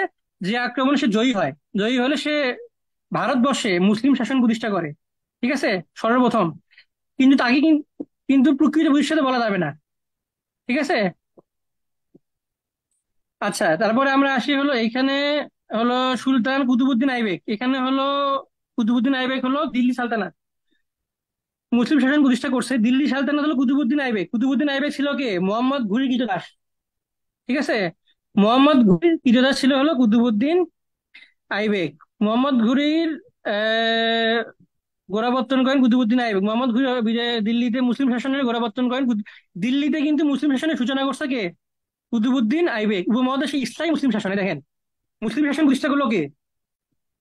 মোহাম্মদ ঘুরি। ভারতবর্ষে মুসলিম শাসন প্রতিষ্ঠা করলো কে? মোহাম্মদ ঘুরি। কিন্তু স্থায়ী ভাবে সেই শাসন প্রতিষ্ঠা করছে কে? কুতুবুদ্দিন আইবেক। কুতুবুদ্দিন আইবেক ছিলেন তুর্কিস্তানের অধিবাসী। ঠিক আছে, কুতুবুদ্দিন আইবেক হলো দিল্লির প্রথম সুলতান যে যে দিল্লি সালতানাত প্রতিষ্ঠা করছিল। কিন্তু দিল্লি সালতানাতের প্রকৃত প্রতিষ্ঠাতা সে না। দিল্লি সালতানাতের প্রকৃত প্রতিষ্ঠাতা হলো সুলতান শামসুদ্দিন ইলতুৎমিশ। ইলতুৎমিশকে দিল্লি সালতানাতের প্রকৃত প্রতিষ্ঠাতা বলা হয়। ঠিক আছে, দানশীলতার জন্য সুলতান কুতুবুদ্দিন আইবেককে বলা হতো লাঞ্চ বক্স। এখান থেকে এই তথ্যগুলো গুরুত্বপূর্ণ, আর খুব একটা গুরুত্বপূর্ণ না। ইলতুৎমিশ হলো দিল্লি সালতানাতের প্রকৃত প্রতিষ্ঠাতা। ইলতুৎমিশ কে ছিল আপনি জানেন? ইলতুৎমিশ ছিল হলো কুতুবুদ্দিন আইবেকের হলো জামাই ছিল সে। জামাতা হ্যাঁ, জামাতা জামাতে ছিল শামসুদ্দিন ইলতুৎমিশ। এই ইলতুৎমিশ হলো তুর্কি সুলতানাদের মধ্যে সবচাইতে শ্রেষ্ঠ ছিল। ঠিক আছে, তুর্কি যে সুলতান ছিল এবং সবচেয়ে শ্রেষ্ঠ ছিল হলো ইলতুৎমিশ। দিল্লি সালতানাতের প্রকৃত প্রতিষ্ঠাতা হলো ইলতুৎমিশকেই বলা হয়। ভারতে মুসলমান শাসকের মধ্যে প্রথম মুদ্রা প্রচলন করেন কে? এটা কিন্তু পরীক্ষায় আসছিল একবার বিসিএস এ। এটা কিন্তু ইলতুৎমিশ প্রথম মুদ্রা প্রচলন করছে। ইলতুৎমিশের উপাধি ছিল হলো সুলতানি আজম। ঠিক আছে, কুতুব মিনার কুতুব মিনার নির্মাণের কাজ সমাপ্ত করে হলো সুলতান শামসুদ্দিন ইলতুৎমিশ। এইটার নাম যে কুতুব মিনার হয়েছে, এটা কেন করা হয়েছে বলুন? এই নাম কার কার নামে রাখা হয়েছে জানেন? কুতুবুদ্দিন কাকে? বখতিয়ার কাকিরের নামে কিন্তু এটা ইয়ে করা হয়েছিল। তারপর হলো সুলতান রাজিয়া। সুলতান রাজিয়া হলো একমাত্র নারী, মানে যেটাকে আমরা বলি যে দিল্লি সিংহাসন আরোহণকারী একমাত্র নারী শাসক, প্রথম মুসলিম নারী শাসক সুলতান রাজিয়া। এই সুলতান রাজিয়ার শাসনকাল খুবই গুরুত্বপূর্ণ, 1236 থেকে 40। ঠিক আছে, এটা কিন্তু খুব গুরুত্বপূর্ণ। সুলতান রাজিয়া দিল্লি সিংহাসন আরোহণ করেন হলো 1236 খ্রিস্টাব্দে। তারপর নাসিরউদ্দিন মাহমুদ। এই যে দিল্লি সালতানাতের যে শাসনকাল গুলো আছে না এনাদের, এই এনাদের মধ্যে যাদের যাদের গুরুত্বপূর্ণ আমি আপনাদেরকে বলে দিব। একমাত্র হলো সুলতান রাজিয়া গুরুত্বপূর্ণ গেল, পরবর্তীতে বলে দিব যে কোনটা আপনাকে পড়তে হবে, আসে পরীক্ষায় শাসনকালটা আসে। বাংলায় প্রথম তুর্কি শাসনকর্তা ছিলেন হলো ইলতুৎমিশের পুত্র সুলতান নাসিরউদ্দিন মাহমুদ। ঠিক আছে, সুলতান নাসিরউদ্দিন মাহমুদ হলো টুপি সেলাই করতো, টুপি এবং হলো আপনার অনুলিপি এগুলো করতো, যার কারণে তাকে হলো খোদাবীর বলা হতো। ঠিক আছে, তারপর হলো সুলতান গিয়াসউদ্দিন বলবান। এই গিয়াসউদ্দিন বলবানের শাসনকাল খুব গুরুত্বপূর্ণ, 1266 থেকে 1287। সে হলো রক্তপাত ও কঠোর নীতি তার ছিল হলো তার শাসনের ছিল অন্যতম বৈশিষ্ট্য। ঠিক আছে, তারপর হলো সুলতান গিয়াসউদ্দিন বলবানের দরবার অলঙ্কৃত করেন আমির খসরু। ভারতের তোতা পাখি নামে পরিচিত আমির খসরু। এখানে একটি ইনফরমেশন ভুল আছে। ভারতের তোতা পাখি আমির খসরুকে বলা হয় না। ভারতের তোতা পাখি বলা হয় হলো সরোজিনী নাইডুকে বলা হয়। ঠিক আছে, জিনি নাইডু। এখানে এই তথ্যটা ভুল আছে। কোন কোন বইতে আমির খসরু আছে, কোন কোন বইতে তানসেন আছে। ঠিক আছে, এখানে ইনফরমেশন কিছুটা ভুল আছে। এগুলো আমরা আপনাদেরকে যখন পড়বেন তখন কারেকশন করে দিব। বিদ্যুৎসাহী ও গুণীজনের পৃষ্ঠপোষকতা ছিলেন সুলতান গিয়াসউদ্দিন, এগুলো ইম্পর্টেন্ট না। তারপর আলাউদ্দিন খলজির কিন্তু শাসনকাল গুরুত্বপূর্ণ, 1296 থেকে 1316। আলাউদ্দিন খলজি হলো দিল্লির শ্রেষ্ঠ সুলতান, মানে দিল্লির সালতানাতের শ্রেষ্ঠ সুলতান বলে অভিহিত করছে কে? Ibn Battuta. দ্রব্যের মূল্য নিয়ন্ত্রণের উপর হস্তক্ষেপ করছে আলাউদ্দিন খলজি। আলাউদ্দিন খলজি কি করতো? দ্রব্যের যে মূল্য ছিল সেই মূল্যের উপর নিয়ন্ত্রণ করছে। ঠিক আছে, বিখ্যাত আলাই দারওয়াজ আলাউদ্দিন খলজি কীর্তি, এগুলো দরকার নাই। যে সকল গুণীজন আলাউদ্দিন খলজির পৃষ্ঠপোষকতা করেন, এগুলো দরকার নাই। তারপর হলো এগুলো দরকার নাই, এগুলো লাগবে না। মোহাম্মদ বিন আচ্ছা, দেবগিরিতে রাজধানী স্থাপন করে, এটা ইম্পর্টেন্ট। রাজধানী স্থাপন করছে, এটা ইম্পর্টেন্ট। মোহাম্মদ বিন তুঘলকের শাসনকালটা গুরুত্বপূর্ণ, এটা কিন্তু পড়তে হবে। এই যে দিল্লি থেকে দেবগিরিতে রাজধানী স্থাপন করছে হলো মোহাম্মদ বিন তুঘলক। তার আসল নাম কি? তুঘলকের আসল নাম হলো দুনা খা। ঠিক আছে, মোহাম্মদ বিন তুঘলক ভারতবর্ষে এ সময় ইবনে বতুতা কিন্তু এর শাসনামলে আসছিল। সোনা ও রূপার মুদ্রার পরিবর্তে পুঁতিকি তামার মুদ্রা প্রচলন করেন কে? মোহাম্মদ বিন তুঘলক। এটা কিন্তু খুবই গুরুত্বপূর্ণ। তারপরে হলো মোহাম্মদ মাহমুদ শাহ। মাহমুদ শাহ হলো শেষ, মানে তুগলক বংশী শেষ সুলতান ছিল মাহমুদ শাহ। তৈমুর লং ভারতবর্ষ আক্রমণ করেন কত সালে? এটা কিন্তু পরীক্ষায় আসে। 1398 সালে। এটা কিন্তু খুবই ইম্পর্টেন্ট। সে কিন্তু মাহমুদ শাহের কাছে পরাজিত হয়েছিল। ঠিক আছে, তৈমুর লং। তারপর হলো ইব্রাহিম লোদি। ইব্রাহিম লোদি হলো দিল্লি সালতানাতের এবং সর্বশেষ সুলতান ইব্রাহিম লোদি। ঠিক আছে, এই ইব্রাহিম লোদি কার কাছে পরাজিত হয়েছিল বলেন তো দেখি? জহিরুদ্দিন বাবর, মোহাম্মদ বাবর। সম্রাট বাবর। বাবরের কাছে পরাজিত হয়েছিল। এখন এই বাবর হলো মুঘল শাসক। এই মুঘল শাসন থেকে হলো জাফর ভাই পড়াবে। তো যদি আপনাদের কোনো প্রশ্ন থাকে শেষে শেষে করবেন। এখন আমি জাবর ভাইকে হ্যান্ড ওভার করে দিচ্ছি, উনি এরপর থেকে বাকি যে অংশ আছে জাবর ভাই কন্টিনিউ করবে। ঠিক আছে, আর আমি যে আপনাদের নোট দিয়ে পাঠাচ্ছি এই নোটগুলো আপনাদেরকে দিয়ে দেওয়া হবে। এই পিডিএফটা টেলিগ্রামে আছে, আর নোটটা আমি আপনাদেরকে দিয়ে দিব রাতের বেলা, রাতে দিয়ে দেবো এক ভাইয়া সময়। কথা ছিল। ঠিক ভাইয়া আছে, এটা কোন বই? এইটা হলো সম্ভবত ইয়ের প্রফেসরের বই। পিডিএফ আপনাদেরকে দিয়ে দেওয়া হয়েছে টেলিগ্রামে, পিডিএফ আছে। আর আমি যে নোট দেখে আপনাদেরকে পড়াইলাম সেটা হলো আপনাদেরকে দিয়ে দিব। বুঝতে পারছেন? কনফিউশনের কিছু নাই। এগুলো আসলে যখন পড়বেন তো আমি তো এই জন্য নোট তৈরি করছি যাতে কনফিউশন না হয়। যখন পড়বেন তখন এগুলো ক্লিয়ার হয়ে যাবে। আসলে কনফিউশনের কিছু নাই। এত তথ্য তো মুখস্থ করা লাগবে না, আমি তো বলে দিলাম কোনটা কোন পড়তে হবে, কোনটা কোন পড়তে হবে না। ঠিক আছে, তো এখন জাফর ভাই কন্টিনিউ করবে, আমি আমার সেশন এখানে শেষ করতেছি। ভাইয়া আচ্ছা ঠিক আমার আছে ভাই, আপনি ওই স্ক্রিনটা রিমুভ করেন। ভাইয়া একটা কথা ছিল। বলেন। বলেন বলেন। যে ভাইয়া যেমন বললেন যে এটা প্রফেসরের বই, তো সবার কাছে যেহেতু মানে কারো কাছে এমপি3 থাকে, কারো কাছে বেসিক ভিউ থাকে, তো আপনারা যখন পিডিএফ দেন সেগুলো যদি একটু ইম্পর্টেন্ট গুলো কষ্ট করে একটু মার্ক করে দেন তাহলে আমাদের জন্য একটু সুবিধা হয়। জি আচ্ছা, ভাইয়া। আমরা তো আচ্ছা ভাই বলে এমপি দিচ্ছি, পাশাপাশি আমরা চেষ্টা করবো হলো মার্ক করে দেওয়ার জন্য। আপনারা সবচেয়ে ভালো হয় যদি এমপি3 পড়েন। আমরা সাজেস্ট করি এমপি3 পড়তে। এটা সাধারণত আমাদের কাছে এখন এমপি3 বই ছিল না জন্য আমরা এটা থেকে পিডিএফ পড়ছি। মানে এখন আমাদের কাছে নাই এমপি3, কিন্তু আমরা পড়ছি এমপি3, নিজেরাও এমপি3 পড়ছি। আপনারাও এমপি3 পড়লে ভালো হবে। ঠিক আছে, এমপি3 পড়ে নিন, আর আমরা মার্ক করে দিব, সমস্যা নাই। আর নোট সব প্রোভাইড করবো। ঠিক আছে ভাই, আপনি ওই স্ক্রিনটা রিমুভ করেন তাহলে হচ্ছে। আচ্ছা এখান থেকে আমি শুরু করি। শুরু করার আগে হচ্ছে বলি কিছু কথা। এতক্ষণ হচ্ছে অনেক তথ্যের বাহার দেখে আপনারা নিশ্চয়ই অনেক ভয় পেয়ে গেছেন, মনে হচ্ছে বাংলাদেশ বিষয়গুলো অনেক কঠিন, কেমনে কি হবে, এত তথ্য কিভাবে মনে রাখবো, মানে সব বিজি লাগতেছে, এলোমেলো মনে হচ্ছে। তো মজার কথা হচ্ছে বিসিএস এ যে 6-7টা সাবজেক্ট আছে তার ভিতরে সবচেয়ে সহজ হচ্ছে বাংলাদেশ বিষয়গুলো। আমরা যখন আমরা নিজেরা যখন পরীক্ষা মানে উত্তর করা শুরু করতাম, সবাই তো বলে ইংরেজি শুরুতে আনসার না করতে, বা ম্যাথ পারলেও শুরুতে আনসার না করতে বলে। কারণ হচ্ছে ওগুলা করতে গিয়ে ঝামেলা হয়ে গেলে এরপরে পুরো পরীক্ষায় খারাপ হয়। তো ওই জায়গায় সবার একটা কমন পরামর্শ থাকে, সেটা হচ্ছে বাংলাদেশ বিষয়গুলি দিয়ে শুরু করতে। এটা কারণ কি? এটার কারণ হচ্ছে বাংলাদেশ বিষয়গুলি তুলনামূলক প্রশ্ন সহজ হয়। তাই সহজ কেন হয় আপনাদেরকে বলি আমি। বাংলাদেশ বিষয়গুলিতে টোটাল কোশ্চেন আসে কয়টা? 30টা না? 30টার ভিতরে একদম মানে আমি হলফ করে আপনাকে বলবো দিচ্ছি, 16 থেকে 17টা আসবে হুবহু বিগত কোশ্চেন। আপনাদের কাছে যে বই থাকবে যেটাই থাকুক ওখান থেকে হুবহু বিগত কোশ্চেন 16 থেকে 17টা পাবেন। মানে এটা অন্য বিসিএস কোশ্চেন হইতে পারে, ভার্সিটির কোশ্চেন হইতে পারে, অন্য চাকরি পরীক্ষার কোশ্চেন হইতে পারে। তো এই জন্য বলা হয় মানে ইয়ার বাংলাদেশ বিষয়গুলি সবচেয়ে সহজ কোশ্চেন হয়। তো এই জন্য ভয়ের কিছু নেই, আপনারাও দেখবেন যে এটা সবচেয়ে সহজ মনে হবে। আর এই যে অনেক তথ্য এখন ছিল আপনাদের কাছে, আমার একটাই পরামর্শ থাকবে, সেটা হচ্ছে ইতিহাসের যে অংশটুকু আছে বা আজকে আমাদের সিলেবাস অংশে যে টপিকটা আছে এটা আপনারা চেষ্টা করবেন, সাথী ভাই অলরেডি বলেই দিচ্ছেন, হিস্ট্রি থেকে পড়ার জন্য। এমপি3 থেকে পড়বেন বা প্রফেসর যেটা আছে এখান থেকে পড়তে পারবেন। তো পড়ার ক্ষেত্রে সবচেয়ে বেশি গুরুত্ব দিবেন শুধু এটাই। এই যে আমি 3-4টা ধাপের কথা বলছিলাম, বাংলাদেশ বিষয়গুলিতে ইতিহাস অংশে শুধু আপনার প্রায়োরিটি পাবে বিগত কোশ্চেন। বিশেষ করেন বিগত কোশ্চেনের বাইরে তথ্য দিলে 1% উত্তর করতে পারবে না। মানে যারা প্রিলিমিনারি পরীক্ষা অংশগ্রহণ করবে 1% নতুন তথ্য দিলে উত্তর করতে পারবে না। যে ওই ক্যাশ অপশনের কথা ভাই বলছিল, এই কোশ্চেনটা 41 আসছিল, এটা যে উত্তর ক্যাশ অপশন হবে এটা কেউ জানতো না, সবাই লক্ষণ সেন টাকা দিয়ে এসেছে। কারণ আমরা সবাই পড়ে গেছি এটা শেষ যেটা ছিল, মানে ওই বংশের শেষ ছিল হচ্ছে লক্ষণ সেন, যেটা আমরা স্কুল থেকে পড়ে আসি।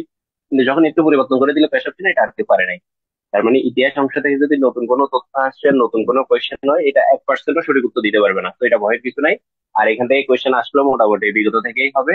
বিগত এই যে আমি সিম্পল একটা উদাহরণ দিই, 41 আর একটা কোয়েশ্চেন ছিল মাৎস্যন্যায়ের সময়টা, যেটা ভাই অলরেডি বলছে 7ম থেকে 8ম শতক।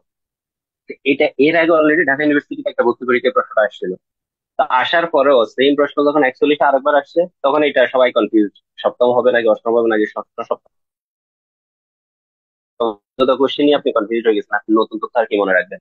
তো আমার পরামর্শ থাকবে এটাই, ইতিহাস অংশ নিয়ে অন্তত পেন নেওয়ার দরকার নাই। আপনাদের কাছে যে গাইডটা থাকবে MP3, ওইটা শুধু ওখান থেকে বিগত তথ্যগুলো করবেন। আর এর বাইরে হচ্ছে ভাই যে তথ্যগুলা বলছে যে গুরুত্বপূর্ণ, আলাদা করে দেখতে হবে। আর কিছু উনি ওনার নোট থেকে দেখাচ্ছে যে এখানে হচ্ছে কনফিউজিং এর জায়গা আছে, ওগুলা জাস্ট আলাদা করে খেয়াল করে রাখবেন, তাহলে হয়ে যাবে। আর পুরো প্রায়োরিটি দিবেন বিগত কোশ্চেন, তাহলে মোটামুটি হয়ে যাবে। মানে প্যারা নেওয়ার কিছু নাই এই অংশ নিয়ে। বাংলাদেশ বিষয়গুলো শুধু একটু ডিপ থেকে বা ডিটেলস করতে হয়, সেটা হচ্ছে সংবিধান। সংবিধান আপনি শুধু বিগত করে গিয়ে আপনি কমন পাবেন না, সংবিধান একটু বিস্তারিত করতে হয়। মুক্তিযুদ্ধ অংশ একটু বিস্তারিত করতে হয়, মানে ওখানে তবুও বিস্তারিত করতে হইলেও মোটামুটি ওখানেও কিছু ফিক্স জায়গা আছে, ওখান থেকে সবসময় কোশ্চেন হয়। তারপর কৃষি, তারপরে শিল্প, এই চ্যাপ্টার গুলো হুবহু বিগত কিছু টপিক আছে, ওখান থেকে পড়লে মোটামুটি কমন চলে আসে। মানে বাংলাদেশ বিষয়গুলো পুরোটা হবে আপনাদের বিগত বেস, ইতিহাস তো পুরোটাই বিগত বেস, নতুন তথ্য নিয়ে অত ইয়ে নেওয়ার দরকার নাই, মানে ঝামেলায় যাওয়ার দরকার নাই। শুধু ভাই যেগুলো ঝামেলা হবে বলছে বা যেগুলো একটু ব্যতিক্রম আছে আপনারা ক্যান্সেল করতে পারেন, ওগুলো একটু আলাদা করে খেয়াল করবেন, এটাই। আচ্ছা, আমি আমার অংশ শুরু করি। মোগল ওই অংশ থেকে পড়ানো শুরু করব। আমি স্পেশাল দিচ্ছি।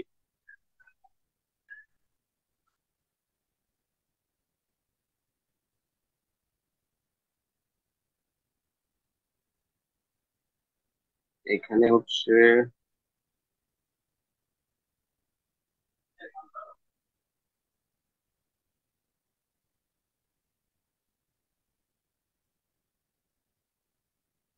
মোবাইল কি স্লো কাজ করে নাকি?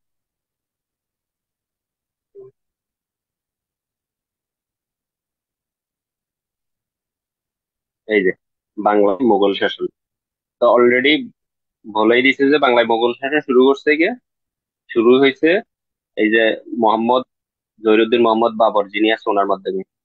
ভাই যেখানে শেষ করছে আর কি, উনি শুরু করছে। উনি হচ্ছে কাকে পরাজিত করছিল বলেন তো? উনি কাকে পরাজিত করে মুঘল সাম্রাজ্য প্রতিষ্ঠা করতে, একদম বলেন তো। ইব্রাহিম বাবরকে। ইব্রাহিম লোদিকে। ইব্রাহিম লোধি বাবরকে। গুড। পানিপথের ইব্রাহিম প্রথম লোধি যুদ্ধে বাবরকে। আর কি। বাবর ইব্রাহিম লোদিকে বাবর ইব্রাহিম 1526 সালে পানিপথের প্রথম যুদ্ধে। এখান থেকেই আমাদের মোগল শাসন আমল শুরু হচ্ছে, এখান থেকে। তো এখানে হচ্ছে দেখেন কবে শুরু করছে, এই সালটা আপনার গুরুত্বপূর্ণ, 1526, যেটা হচ্ছে পানিপথের প্রথম যুদ্ধ। পানিপথে তিনটা যুদ্ধ আছে, তিনটা যুদ্ধের তিনটা জিনিস সুন্দর করে, এখানে হয়তো এই বইতে নাই, আপনাদের কাছে বেসিক ভিউ থাকুক বা এমসিকিউ থাকুক, ওখানে দেখবেন যে আলাদা করে দেওয়া আছে। পানিপথে যে তিনটা যুদ্ধ আছে, তিনটা যুদ্ধের সাল, তিনটা যুদ্ধের পক্ষ, তিনটা যুদ্ধের জয়ী পক্ষ, তিনটা যুদ্ধের পরাজিত পক্ষ, এই তিনটা জিনিস সুন্দর করে শিখে নেবেন, যে কোনো সময় এখান থেকে কোশ্চেন হইতে পারে। আর এখানে সাল যেটা আছে 1526, এই যে সময় হচ্ছে জহিরুদ্দিন মোহাম্মদ বাবর হচ্ছে মোগল সাম্রাজ্য প্রতিষ্ঠা করছেন আর কি এই অঞ্চলে। আর এখানে হচ্ছে আরেকটা জিনিস সিকোয়েন্স মনে রাখবেন, বাবরের ছেলে হচ্ছে কি হুমায়ুন, হুমায়ুনের ছেলে হচ্ছে গিয়ে আকবর, না? আকবর হচ্ছে জাহাঙ্গীর, এরপরে শাহজাহান, এরপরে আলমগীর। সিকোয়েন্সটা একটু মনে রাখবেন।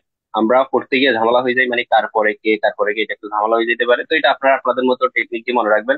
আমি হচ্ছে প্রথম শব্দগুলো দিয়ে মনে রাখতাম, এই যে বাহু, আজা, শাহ। এবার যদি আপনাদের যদি অন্য কোনো ভাবে মনে রাখেন, অন্য কোনো ভাবে মনে রাখতে পারবেন, সিকোয়েন্স প্রয়োজন। তার ভিতর এখানে তথ্য যেগুলো আছে, এখানে যতগুলো, এই যে আমি বিগত কোশ্চেন কথা বললাম না আপনাদেরকে, এখানে এই বাবার আন্ডারে যতগুলো তথ্য আছে সবগুলো তথ্য বিগত কোশ্চেন আছে।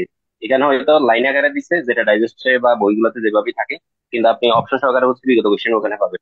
এই যে সম্রাট বাবর আত্মজীবনের নাম কি, তুজুকি বাবর, এটা বিগত কোশ্চেন আসছে। এটা কোন ভাষায় রচিত, সেটা বিগত কোশ্চেন আসছে। বাবরের মৃত্যুসাল কবে, এটা হয়তো অত গুরুত্বপূর্ণ থাকবে না, তথাপি ওনাকে সমাহিত করা হয়েছে, এই জিনিসটা আসতে পারেন, কারণ অলরেডি এরকম একটা কোশ্চেন আছে। আকবরকে কোথায় কবর দেওয়া হয়েছিল, এই কোয়েশ্চেনটা অলরেডি বিগত কোয়েশ্চেন আসছিল। তো এই হিসাবে হয়তো আপনি হুমায়ুনেরটা, মানে বাবরটা শিখে রাখতে পারেন কোথায় সমাহিত করা হয়েছে। এরপরে হচ্ছে হুমায়ুন। হুমায়ুন হচ্ছে তাহলে ক্ষমতা কবে থেকে শুরু করছে? সম্রাট হুমায়ুন ক্ষমতা লাভ করেন 1530 সালে। তো যখনই উনি ক্ষমতা লাভ করছে, তার মানে তার আগের বছর বাবর মারা গেছে, সিম্পল।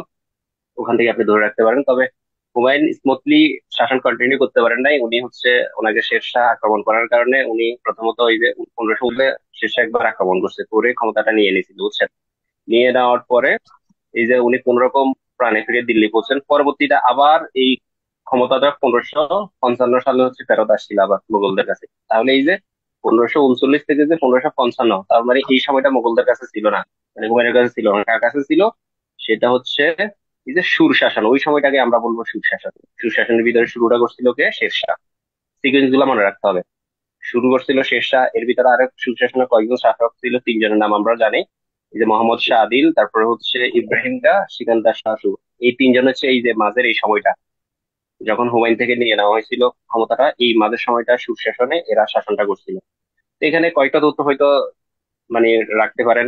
এই যে মৃত্যুবরণ, হুমায়ুনের যে মৃত্যুটা কবে, 1556 সালে, কোথায় ওনাকে কবর দেওয়া হয়েছে, সেটাও কোন জায়গায় মৃত্যুবরণ করছে, এই জিনিসটা জেনে রাখতে পারেন।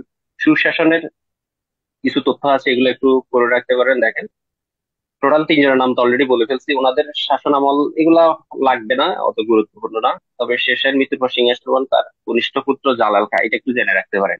শেরশাহের মৃত্যুর পর তার যে কনিষ্ঠ পুত্র আছে জালাল খাঁ, উনি হচ্ছে সিংহাসনে বসছিল। শুধু এই ওদের সময়কালটা আপনারা যদি বিগত কোশ্চেনে দেখেন, দেখবেন যে এরকম মাঝে মধ্যে সময়কাল দিয়ে দেয় শাসন আমলে। তো ওই হিসাবে এখানে যেহেতু মোগল শাসন শুরু হয়েছিল, শুরু হওয়ার পরে এখানে যেহেতু একটু ব্রেক পাইছে শুরুর মাঝখানেই, 1540 থেকে 1555, তাহলে এই অংশটা একটু আলাদা প্রায়োরিটি পাবে। এই 9 বছর যে শাসন ছিল না ওদের হাতে, এই সালটা আলাদা করে একটু শিখে রাখতে পারেন। শেরশাহ নিয়ে বিগত মানে বিসিএস অনেক, বিসিএস না, বিগত পরীক্ষা অনেকগুলো কোশ্চেন আছে, কারণ শেরশাহ বেশ কিছু অবদান রাখছে। এই জায়গায় আমি একটা কথা বলে রাখি, দেখেন, ঘোড়ার ডাক ব্যবস্থা প্রচলন করছে উনি, তারপরে হচ্ছে দাম নামক বিশেষ মুদ্রার ব্যবস্থা প্রচলন করছে উনি, পাট্টা কাবুলিয়াত এই প্রথাগুলো চালু করছে শেরশাহ। এই যে আমরা যে মোগল শাসন করব, আমরা ব্রিটিশ শাসন করব, ইংরেজ শাসনে বিভিন্ন গভর্নর আছে, গভর্নর জেনারেল আছে, ভাইসরয় আছে, ওনাদের শাসনামল যখন করতে যাব, মনে রাখবেন সবসময় গুরুত্ব পাবে একটা জিনিস, সেটা হচ্ছে যদি স্পেশাল কোনো জিনিস তারা প্রচলন করে, স্পেশাল কোনো স্থাপনা যদি তারা নির্মাণ করে, স্পেশালি কোনো সংস্কার যদি তারা নেয়, এই জিনিসগুলো হচ্ছে আপনারা আলাদা প্রায়োরিটি দিয়ে মুখস্থ করতে হবে, কারণ এই জাতীয় কোশ্চেন গুলো পরীক্ষায় হয়। তো এই জন্য শেরশাহের এই যে 3টা জিনিসের জন্য শেরশাহ খুব বেশি জনপ্রিয়: ঘোড়ার ডাক, দাম নামক মুদ্রা, তারপরে পাট্টা কাবুলিয়াত, এই 3টা জিনিস উনি প্রচলন করছিল। আরেকটা জিনিস আছে, একটা রাস্তা স্থাপন করছে, মহাসড়ক, যেটা দৈর্ঘ্যটা অনেক সময় পরীক্ষায় আসে, 4830 কিলোমিটার, যেটা সোনারগাঁও থেকে লাহোর পর্যন্ত। ওনার পেশাটা দেওয়া আছে, শেরশাহ চাকরি করতেন বাবরের অধীনে। যাই হোক, বাবরের পরে এখন দেখেন, এই যে আমরা বাবরের কথা বললাম, হুমায়ুনের কথা বললাম, ওনারা শাসনটা কি কেন্দ্রিক ছিল? দিল্লি কেন্দ্রিক ছিল ভারতবর্ষে। তখন কিন্তু বাংলায় আসে নাই, বাংলায় শাসনটা ওনারা কন্টিনিউ করতে পারে নাই বা বাংলা দখল করতে পারে নাই। বাংলাতে শাসনটা শুরু করছে কি? আকবর, এই তথ্যটা লাগবে। আমাদের বাংলাতে শাসনটা শুরু করছে আকবর। আর আকবর কখন ক্ষমতা মানে শাসন আমল শুরু হয়েছে, সেই তথ্যটা আপনাদের লাগবে। সম্রাট আকবর শুরু করছে 1556-তে, মাত্র অল্প বয়সে এটা শুরু করছিল, এই যে 13 বছর বয়সে, এই তথ্যটা লাগবে। আর শুরু করছে 1556-তে, কিন্তু উনি বাংলা বিজয় করছে 1576 সালে। বাংলা বিজয়ের এর আগে কিন্তু আমরা যে দুইজনের কথা বললাম, ওনাদের বাংলা বিজয়ের সাথে ওনারা কোনো রিলেটেড না। তো এই হিসাবে আকবরের এই তথ্যটা জনপ্রিয়। তো যে কথাটা বললাম, যদি স্পেশাল কোনো ইনিশিয়েটিভ ওনারা নেই, কোনো ব্যবস্থা যদি, কোনো সংস্কার কার্যক্রম যদি ওনারা চালু করে, কোনো কিছু নির্মাণ করে, কোনো সংস্কার কার্যক্রম নেই, ওই তথ্যগুলো যেরকম গুরুত্বপূর্ণ, সেই একই কারণে আকবরের কিছু ব্যবস্থার জন্য উনি জনপ্রিয়। দেখেন, উনি বাংলার সন ব্যবস্থা যেটা আছে ওইটা উনি চালু করছে, জিজিয়া কর, ভিত্তি কর, এটা রহিত করছে আকবর। ওনার সময় রাজস্ব মন্ত্রী ছিল টুডরমল, এই যে নির্মাণ করছে বুলান দরওয়াজ, এইগুলা কোনো কিছুই মিসিং দেওয়া যাবে না। মানে নির্মাণ কার্যক্রম, তারপরে কোনো সংস্কার ব্যবস্থা, কোনো নতুন কোনো উদ্যোগ, এই যে অমৃতসর স্বর্ণ মন্দির যেটা, সেটা একবার নির্মাণ করছে, এই তথ্যগুলো একদম সুন্দর করে মুখস্থ করে নিতে হবে। এগুলো বিগত কোশ্চেনে পাবেন, এই তথ্যগুলো লাগবে। আইনে আকবরী গ্রন্থের রচয়িতা আবুল ফজল, এটা অলরেডি আগে একবার পাইছেন, এটা এখানেও আছে ঘুরে ফিরে। এগুলা বিগত কোশ্চেন। এই দেখেন, আকবরের সমাধি কোথায়, সেকেন্ড রাই, এটা বিগত কোশ্চেন। এখানে ম্যাক্সিমাম যত কোশ্চেন আছে সবগুলা হচ্ছে বিগত কোশ্চেন। এগুলো আপনারা এখানে তথ্য আকারে দেওয়া আছে, এখান থেকে করতে পারবেন। শেষে এমসিকিউ আকারে দেওয়া থাকলে ওখান থেকে এগুলো করে নিবেন আর কি। লাগবে এখানে যে জিনিসটা বললাম কোন জায়গায় গুরুত্ব দিতে হবে, সেটা অলরেডি বলে ফেলছি। এখানে তথ্য আরো বাকি যা আছে এগুলো একটু দেখে নিবেন, পড়ে নিবেন। জাহাঙ্গীরের কিছু বিষয় আছে। জাহাঙ্গীরের জন্য দেখেন, আগ্রার দুর্গ নির্মাণ করে জাহাঙ্গীর, আবার নিজের নামে মুদ্রা প্রস্তুত করে সম্রাট জাহাঙ্গীর, তথ্যগুলা লাগবে। সম্রাট জাহাঙ্গীর রচিত আত্মজীবনী, দেখেন তুজুকে জাহাঙ্গীর। যেহেতু বললাম বাবরের আত্মজীবনী যেহেতু একবার পরীক্ষায় আসছে, তার মানে এই যে জাহাঙ্গীরের আত্মজীবনী যে কোনো সময় পরীক্ষায় আসতে পারে, গ্যারান্টি নেই। তো সম্রাট জাহাঙ্গীরের আত্মজীবনীটা হচ্ছে তুজুকে জাহাঙ্গীর, এটা একটু মনে রাখবেন। শাহজাহান, আমরা শাহজাহান তো এক নামে পরিচিত, যে জন্য আমরা জানি, সেটা হচ্ছে কি তাজমহল। তবে তাজমহল আমরা জানি শাহজাহান নির্মাণ করছে, তাজমহলের লোকেশনটা গুরুত্বপূর্ণ, কোথায়? আগ্রার যমুনা নদীর তীরে অবস্থিত, পৃথিবীর সপ্তাহের একটি উনি। উনি কখন ক্ষমতায় আসেন, এই তথ্যটা জেনে রাখতে পারলে ভালো, না রাখলে অত বেশি লস নাই, মানে অত বেশি সমস্যা নাই। আগের দুই যে কখন ক্ষমতায় আসছিল, দুই তিনটা কথা, যেরকম বাবরেরটা গুরুত্বপূর্ণ, হুমায়ুনেরটা গুরুত্বপূর্ণ, আকবরেরটা গুরুত্বপূর্ণ, কিন্তু শাহজাহানেরটা অত গুরুত্বপূর্ণ না, তবে শিখে রাখতে পারেন, সমস্যা নেই।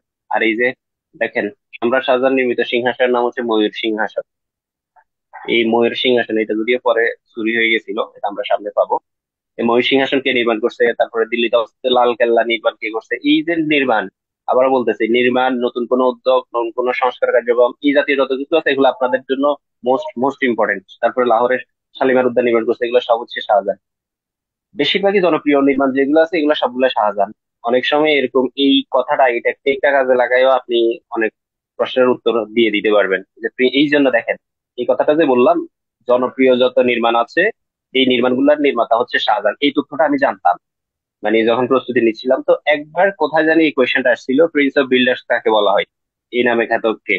তো এইটাই তো, যেহেতু আমি বললাম বেশিরভাগ জনপ্রিয় তথ্যগুলা মানে নির্মাণগুলো নির্মাতা হচ্ছে শাহজাহান হিসাবে, তার মানে প্রিন্স অফ বিল্ডার্স কাকে বলা হবে, শাহজাহানকে বলা হবে।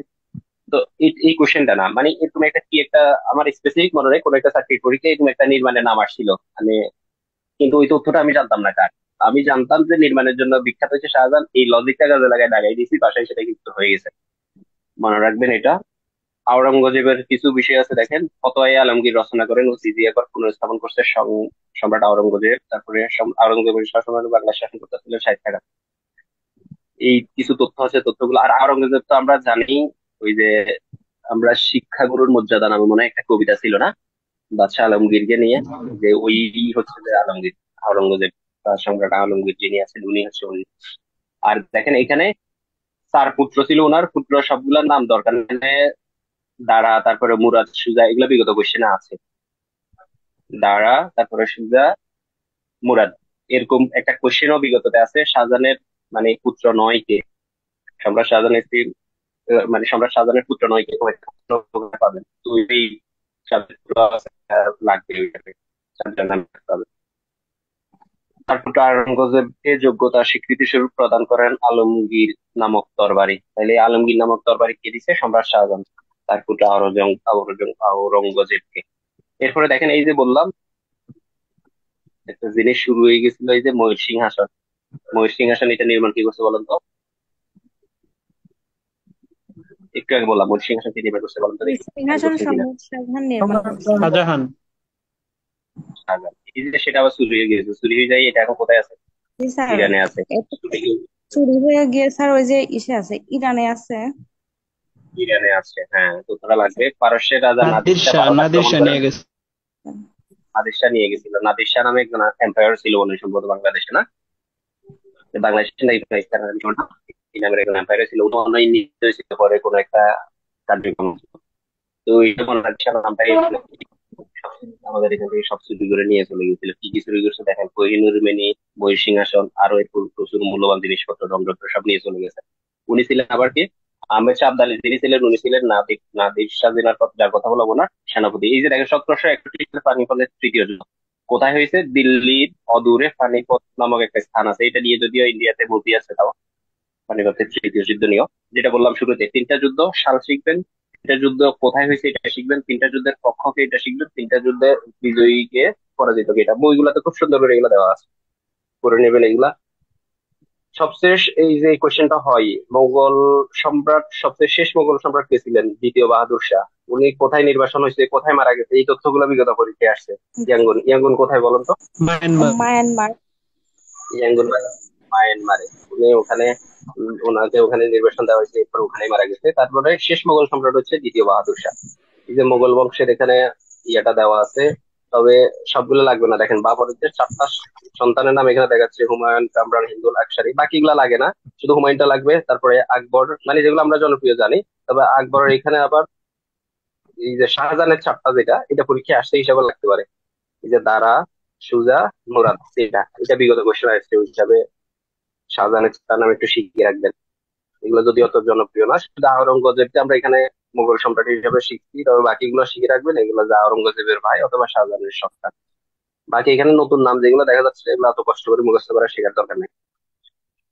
এই এই হলো অবস্থা। তারপরে মুঘল শাসন, এবার বাংলায় মুঘল শাসনের বিষয়টা আছে। তো বাংলায় মুঘল শাসন 2 ভাবে হয়েছিল। মানে আমরা মুঘল শাসন বলতে মূলত দিল্লি কেন্দ্রিক যে মুঘল শাসন এতক্ষণ ধরেন ওরকম ওই প্রেক্ষাপটটা ছিল। এরপরে বাংলায় যেটা, এটা হচ্ছে 2 ভাবে শাসনটা হয়েছিল, একটা হচ্ছে সুবেদারি আর একটা হচ্ছে নবাবী। তো এই জন্য 2টা অংশ আমরা এখানে ভাগ করে এই জিনিসটা করবো। সুবেদারি অংশের ভিতরে কিছু নাম দেখা যাচ্ছে, শাহ সুজা, মীর জুমলা, শায়েস্তা খান। তারপর হচ্ছে এই যে কয়েকটা নাম, এই কয়েকটা নামের ভিতরে যে জিনিসটা লাগবে, এরা বেশ কিছু জনপ্রিয় জিনিস নির্মাণ করছে। আমি আগে যেটা বললাম, নির্মাণ কিছু করলে ওগুলো আপনার আলাদা করে শিখতে হবে। দেখুন দেখেন, ইসলাম খান দোলাই খাল নির্মাণ করছে, এটা পরীক্ষায় আসে, এটা পরীক্ষায় আসবে। আমরা পরীক্ষায় দিলে এরকম কিছু দিয়ে দিব, যে আমরা যে পরীক্ষা নিবো সেখানে এরকম দিবে এটা নির্মাণ কে করছে। দোলাইখাল স্পেসিফিক হবে এরকম না, আরো অনেক কিছু আছে, বড়গাট্রা আছে, ছোটগাট্রা আছে। এই জিনিসগুলা নির্মাণ যতগুলো আছে, নির্মাণ সামগ্রী এই জাতীয় গুলা খুব সুন্দর করে শিখতে হবে। ইসলাম খালের ইসলাম খানের যে দোলাই খাল, এটা সেগুলো শিট না, এটা হচ্ছে যে আমি যে বই থেকে বলতেছি এটা হচ্ছে প্রফেসরের বই। তো এইখান থেকেও এমসিকিউ আছে, হয়তো এমসিকিউ অংশগুলো আমরা বুঝি নাই। তো আপনি এমসি প্রফেসর এমপি3 এরকম যে কোনো একটা নিয়ে ওখান থেকে বিগত কোশ্চেন গুলো ভালো করে পড়বেন, আর এখানে পড়াগুলো শর্টকাটে দেওয়া আছে, এগুলো পড়বেন আর কি। মানে জিস্ট তথ্যগুলো দেওয়া আছে যেগুলো প্রয়োজনীয়, ওগুলো এখান থেকে দেখতে পারেন আর কি। ওই জন্য এগুলা নেওয়া যায়। কনফিডেন্সের বই এমসিকিউ নাই, তো ওই জন্য ওইটা পড়ে অত মজা পাওয়া যায় না। তবে ওখানে লিখিতর জন্য অনেক সুন্দর করে সাজানো থাকে, ওখান থেকে লিখিতর জন্য ওগুলা দেখা যেতে পারে। তবে এমসিকিউ তো সাথে প্র্যাকটিস করতে হয়, এই জন্য বাজার থেকে কনফিডেন্সের বই থাকুক আর সাথে একটা বই একটা নিয়ে নিন, তাহলে সুবিধা হবে। আচ্ছা স্যার। ঠিক আছে, তাহলে দেখেন সুবাদার যে কয়েকজন সুবাদার আছে ওনাদের যে নির্মাণ গুলা এগুলা খুব সুন্দর করে শিখতে হবে। দোলা খেলার কথা বললাম, তারপরে উনি সুবাদার নিযুক্ত হয়েছে কবে, এই যে শাহ সুজার জন্য যেটা বড় কাঠটা নির্ভর করছে, শাহ সুজা এটা ওনার জন্য গুরুত্বপূর্ণ। তারপর হচ্ছে বিনা শুল্ক পথ বাণিজ্যের সুযোগ দিছিল ইংরেজদেরকে, সেটা হচ্ছে শাহ সুজা। এই তথ্যগুলো লাগবে। কবে সুবাদার নিযুক্ত হয়েছেন, এইটা যদি এই সালটা যদি বিগত কোশ্চেনে আসে তাহলে আপনি এই সালটা শিখবেন, নাহলে এটা এত গুরুত্বপূর্ণ তথ্য না যে শাহ সুজা কবে সুবাদার নিযুক্ত হয়েছে এই তথ্যটা আপনার জানতে হবে। নিজেকে কবে সম্রাট ঘোষণা করছেন এটাও যে ওনার জানতে হবে, এই তথ্য অত গুরুত্বপূর্ণ না। তবে আবার এটাই গুরুত্বপূর্ণ হয়ে যাবে যদি এই কোশ্চেনটা আপনি বিগত কোশ্চেনে দেখেন। বুঝছেন, সালগুলা করার ক্ষেত্রে এভাবে করতে হবে আর কি। তারপরে Mir Jumla is Dhaka gate, Dhaka gate নির্মাণে মির জুমলা। তারপরে রাজমহল থেকে আগে বাংলা স্থাপন করতে উনিও জুমলা, ওখান থেকে এগুলো লাগবে।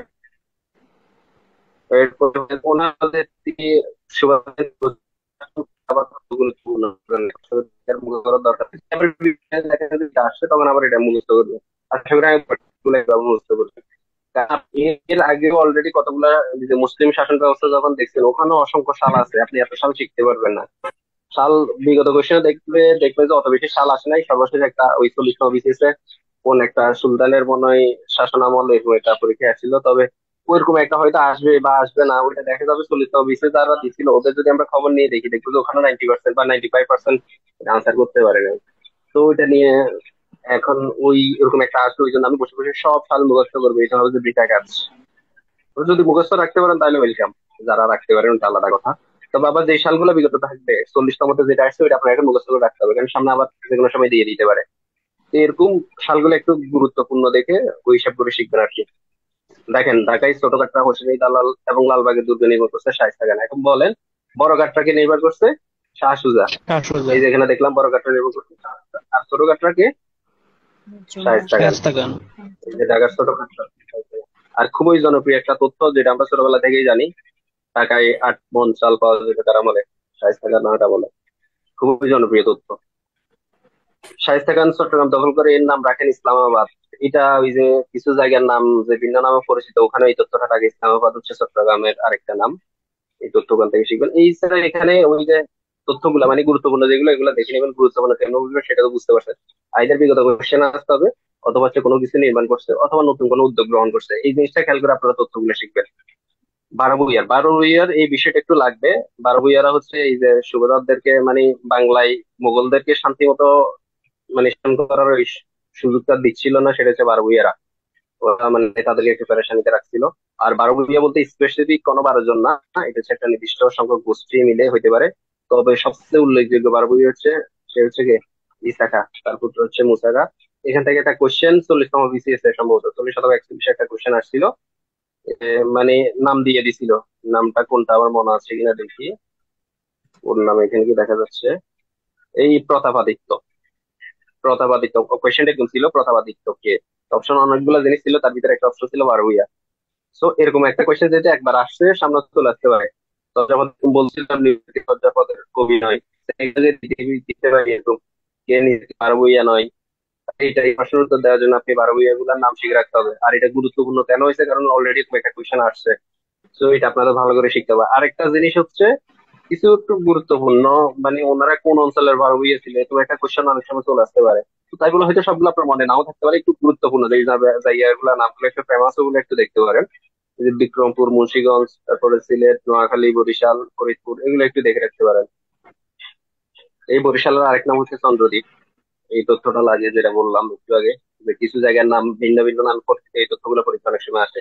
চট্টগ্রামের আরেকটা নাম কি বলেন তো? ইসলামাবাদ। ইসলামাবাদ। চট্টগ্রামের আরেকটা ইসলামাবাদ। ঠিক আছে, চন্দ্রদ্বীপ হচ্ছে বরিশাল। এই যে তাহলে যেটা বললাম, 12 ভূঁইয়ারা কোন অঞ্চলে, এই তথ্যটা শিখবেন। বিশেষ করে জনপ্রিয় যে অঞ্চলগুলো আছে, এই কয়েকটা কথা বললাম। আর হচ্ছে কে 12 ভূঁইয়া, এই তথ্যটা একটু মনে রাখতে হবে। তারপর ঈশা খানের সময় রাজধানী ছিল সোনারগাঁয়ে, এখানে কিছু তথ্য আছে, এই তথ্যগুলো একটু দেখে নেবেন। সেম কথা, বিগততে থাকলে ওগুলো একটু ভালো করে মুখস্থ করুন, বাকিগুলো এক দুইবার করে নেবেন, মনে থাকবে আশা করি। সুবাদারি শাসন ব্যবস্থার ভিতরে ছিল এরা, আমি বললাম বাংলায় মুঘল শাসন দুইভাবে ছিল, সুবাদারি ব্যবস্থা একটা নবাবী। এই যে এরপরে নবাব এই ব্যবস্থা শুরু হচ্ছে, তাইলে বাংলার প্রথম নবাব হচ্ছে গিয়ে মুর্শিদ কুলি খান। আর শেষ নবাব কে? শেষ স্বাধীন নবাব। সিরাজউদ্দৌলা। ওনার পরাজয়ের মাধ্যমে হচ্ছে যে আমরা অফিসিয়ালি পরাধীন হওয়া শুরু করছিলাম আর কি, শিক্ষা বিদ্যালয়ের পতনের মাধ্যমে। তো এখানে সেম, প্রথম নবাব মুর্শিদ কুলি খান। তারপর হচ্ছে আলীবর্দী খানটা একটু গুরুত্বপূর্ণ, যেহেতু আলীবর্দী খান থেকেই এরপরে সিরাজউদ্দৌলা ক্ষমতাটা পাইছে। পলাশী যুদ্ধ কখন হয়েছে, কয় তারিখে হয়েছে, কোন জায়গায় হয়েছে, তথ্যগুলা লাগবে। ইংরেজের নবাবের নাম কি ছিল দেখেন, পলাশী যুদ্ধে ইংরেজ বাহিনী নেতৃত্ব দিছে কে? Robert Clive. এই তথ্যটা লাগবে। এই তথ্যটার সাথে আরেকটা তথ্য ঝামেলা, বক্সারের যুদ্ধে এই যে ইংরেজ বাহিনীর নেতৃত্বে গেছিলেন হেক্টর মনরো। এই দুটা তথ্য অপশনে, যখন আমি ধরেন আপনাকে কোশ্চেন করবো বক্সারের যুদ্ধে ইংরেজ বাহিনীর নেতৃত্বে কে ছিলেন, তখন আমি অপশনে রবার্ট ক্লাইভ মনরো দুইটা দিলে কনফিউজ হয়ে যাবেন। আর রবার্ট ক্লাইভকে আমরা গুরুত্ব দিয়ে করি কারণ আমরা জানি পলাশী যুদ্ধ গুরুত্বপূর্ণ। তো ওই হিসাবে ওই নামের সাথে এই নাম একটু ঝামেলা হয়ে যেতে পারে যুদ্ধগুলা। এবং আমরা তো বাংলার যে আমাদের পক্ষে যারা ছিল ওইটা তো আমরা জানবোই, তবে ইংরেজ বাহিনীর নেতৃত্বে গিয়েছিলেন এই তথ্যটা, এরকম তথ্য অনেক সময় পরীক্ষায় চলে আসে।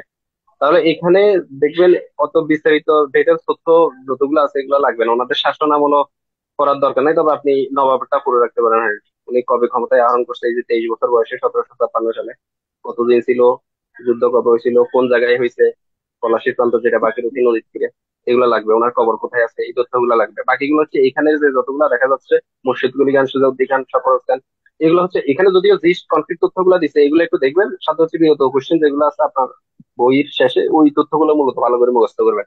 আর বাকি এগুলো সব এক দুবার রিডিং দিবেন। বাকি বিগত গুলো একদম অপশন সারা মুখস্থ থাকার মতো করে শিখে নেবেন। মীর কাসিম বক্সার যুদ্ধ কত সালে হয়েছে এটা তো লাগেই, 1700 মানে 64। আর এটা হচ্ছে তারিখটা একটু শিখে রাখতে পারেন, 22 অক্টোবর। এই যে এখানে যেন পলাশী যুদ্ধের তারিখটা এসে যেন গুরুত্বপূর্ণ, বক্সারের যুদ্ধের তারিখটা একটু শিখে রাখতে পারেন।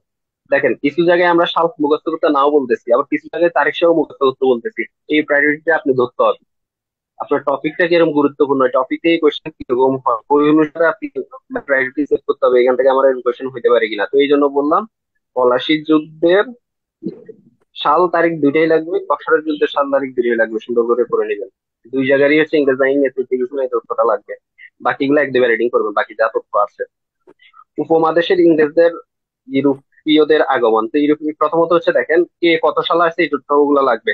পর্তুগিজরা কবে আসছে, ওলন্দাজরা কবে আসছে, ড্যানিশরা কবে আসছে।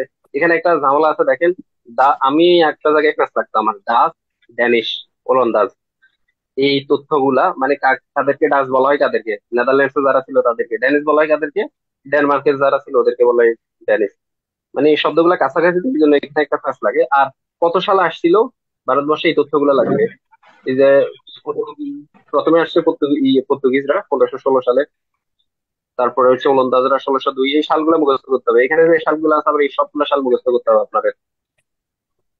আর বাকিগুলা এক দুইবার করে রিডিং দিবেন, এখানে অনেকগুলা তথ্য আছে। এই যে পর্তুগিজ বণিকরা ভারতে যে স্থানে বাণিজ্য ভিত্তি স্থাপন করেন, উড়িষ্যার পিপলি নামক স্থান, এগুলো লাগবে। ভারতে পর্তুগিজ তথা ইউরোপীয় প্রথম দুর্গ ছিল কোচি। এখানে যতগুলো তথ্য আছে এগুলো লাগবে, এগুলো গুরুত্বপূর্ণ তথ্য এখানে। মানে ইংরেজদের, ইউরোপীয়দের আগমনের এখানে যা তথ্য আছে সবগুলো এখানে করে নেবেন এগুলা। আর এখানে দেখেন এখন শুরু হচ্ছে বিভিন্ন গভর্নর ছিল, গভর্নর জেনারেল ছিল, ভাইসরয় ছিল, এরকম যারা আছে এগুলো সেম ওই আগে যে কথাটা আমি বললাম শুরুতেই। নতুন কোনো উদ্যোগ নিলে, নতুন কোনো যদি কার্যক্রম হাতে নেই, কোনো সংস্কার কার্যক্রম থাকে, তখন এই এই জিনিসগুলো আপনার আলাদা করে করতে হবে। যে জিনিসটা হচ্ছে এখানে তো আছেই, লাইন বাই লাইন আছে। আর আমি আরো কয়েকটা ছবি দিচ্ছি, ওখান থেকে একটু দেখাবো, ওখানে আলাদা করে সুন্দর করে আছে, ওখানে দেখতে পারেন। দ্বৈত শাসন কে চালু করছে, কে রদ করছে, এই তথ্যগুলো লাগবে। কবে চালু হয়েছে এটা লাগবে।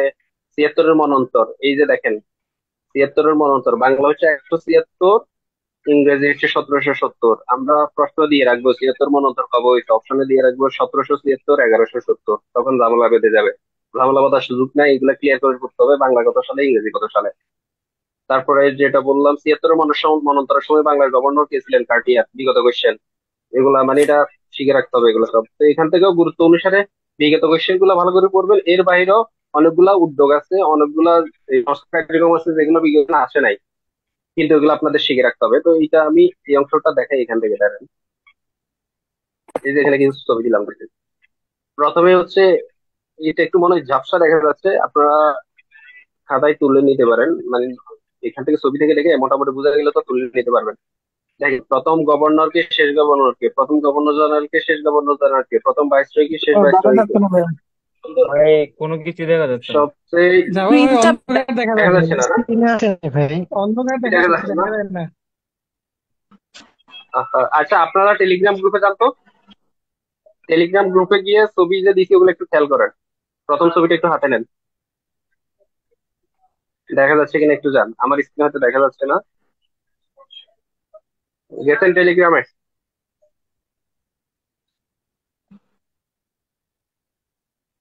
ভাই টেলিগ্রামে ঢুকছি, কোন ফোল্ডারে পাবো?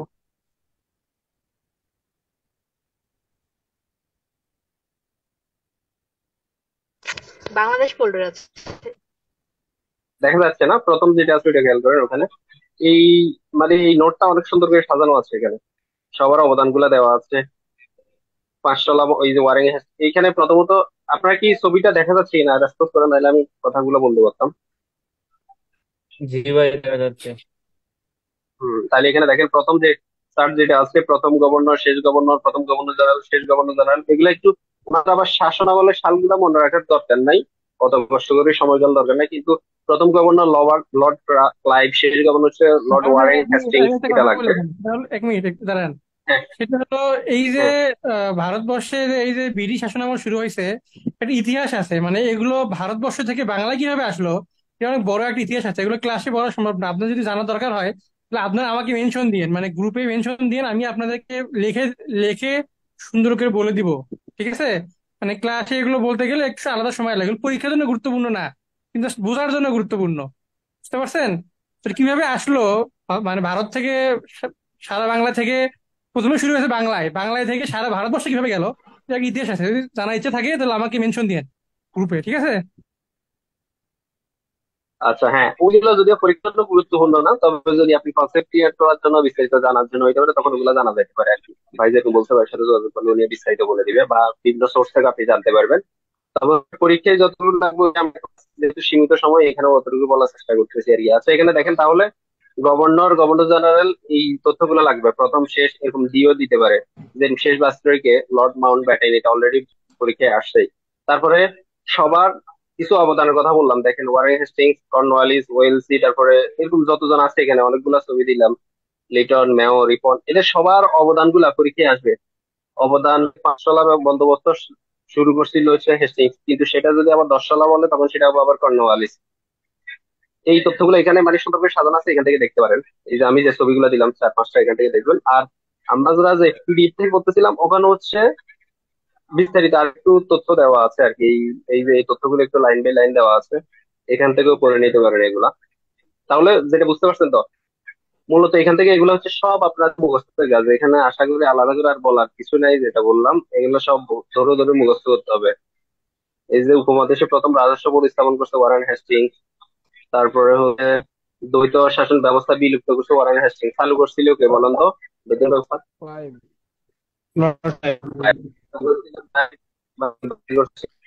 এখানে এই তথ্যগুলো সব মুখস্থ করতে হবে। আর এখানে যতগুলো তথ্য আছে এগুলো সব কনফ্লিক্ট হতে সব খুব গুরুত্বপূর্ণ তথ্য।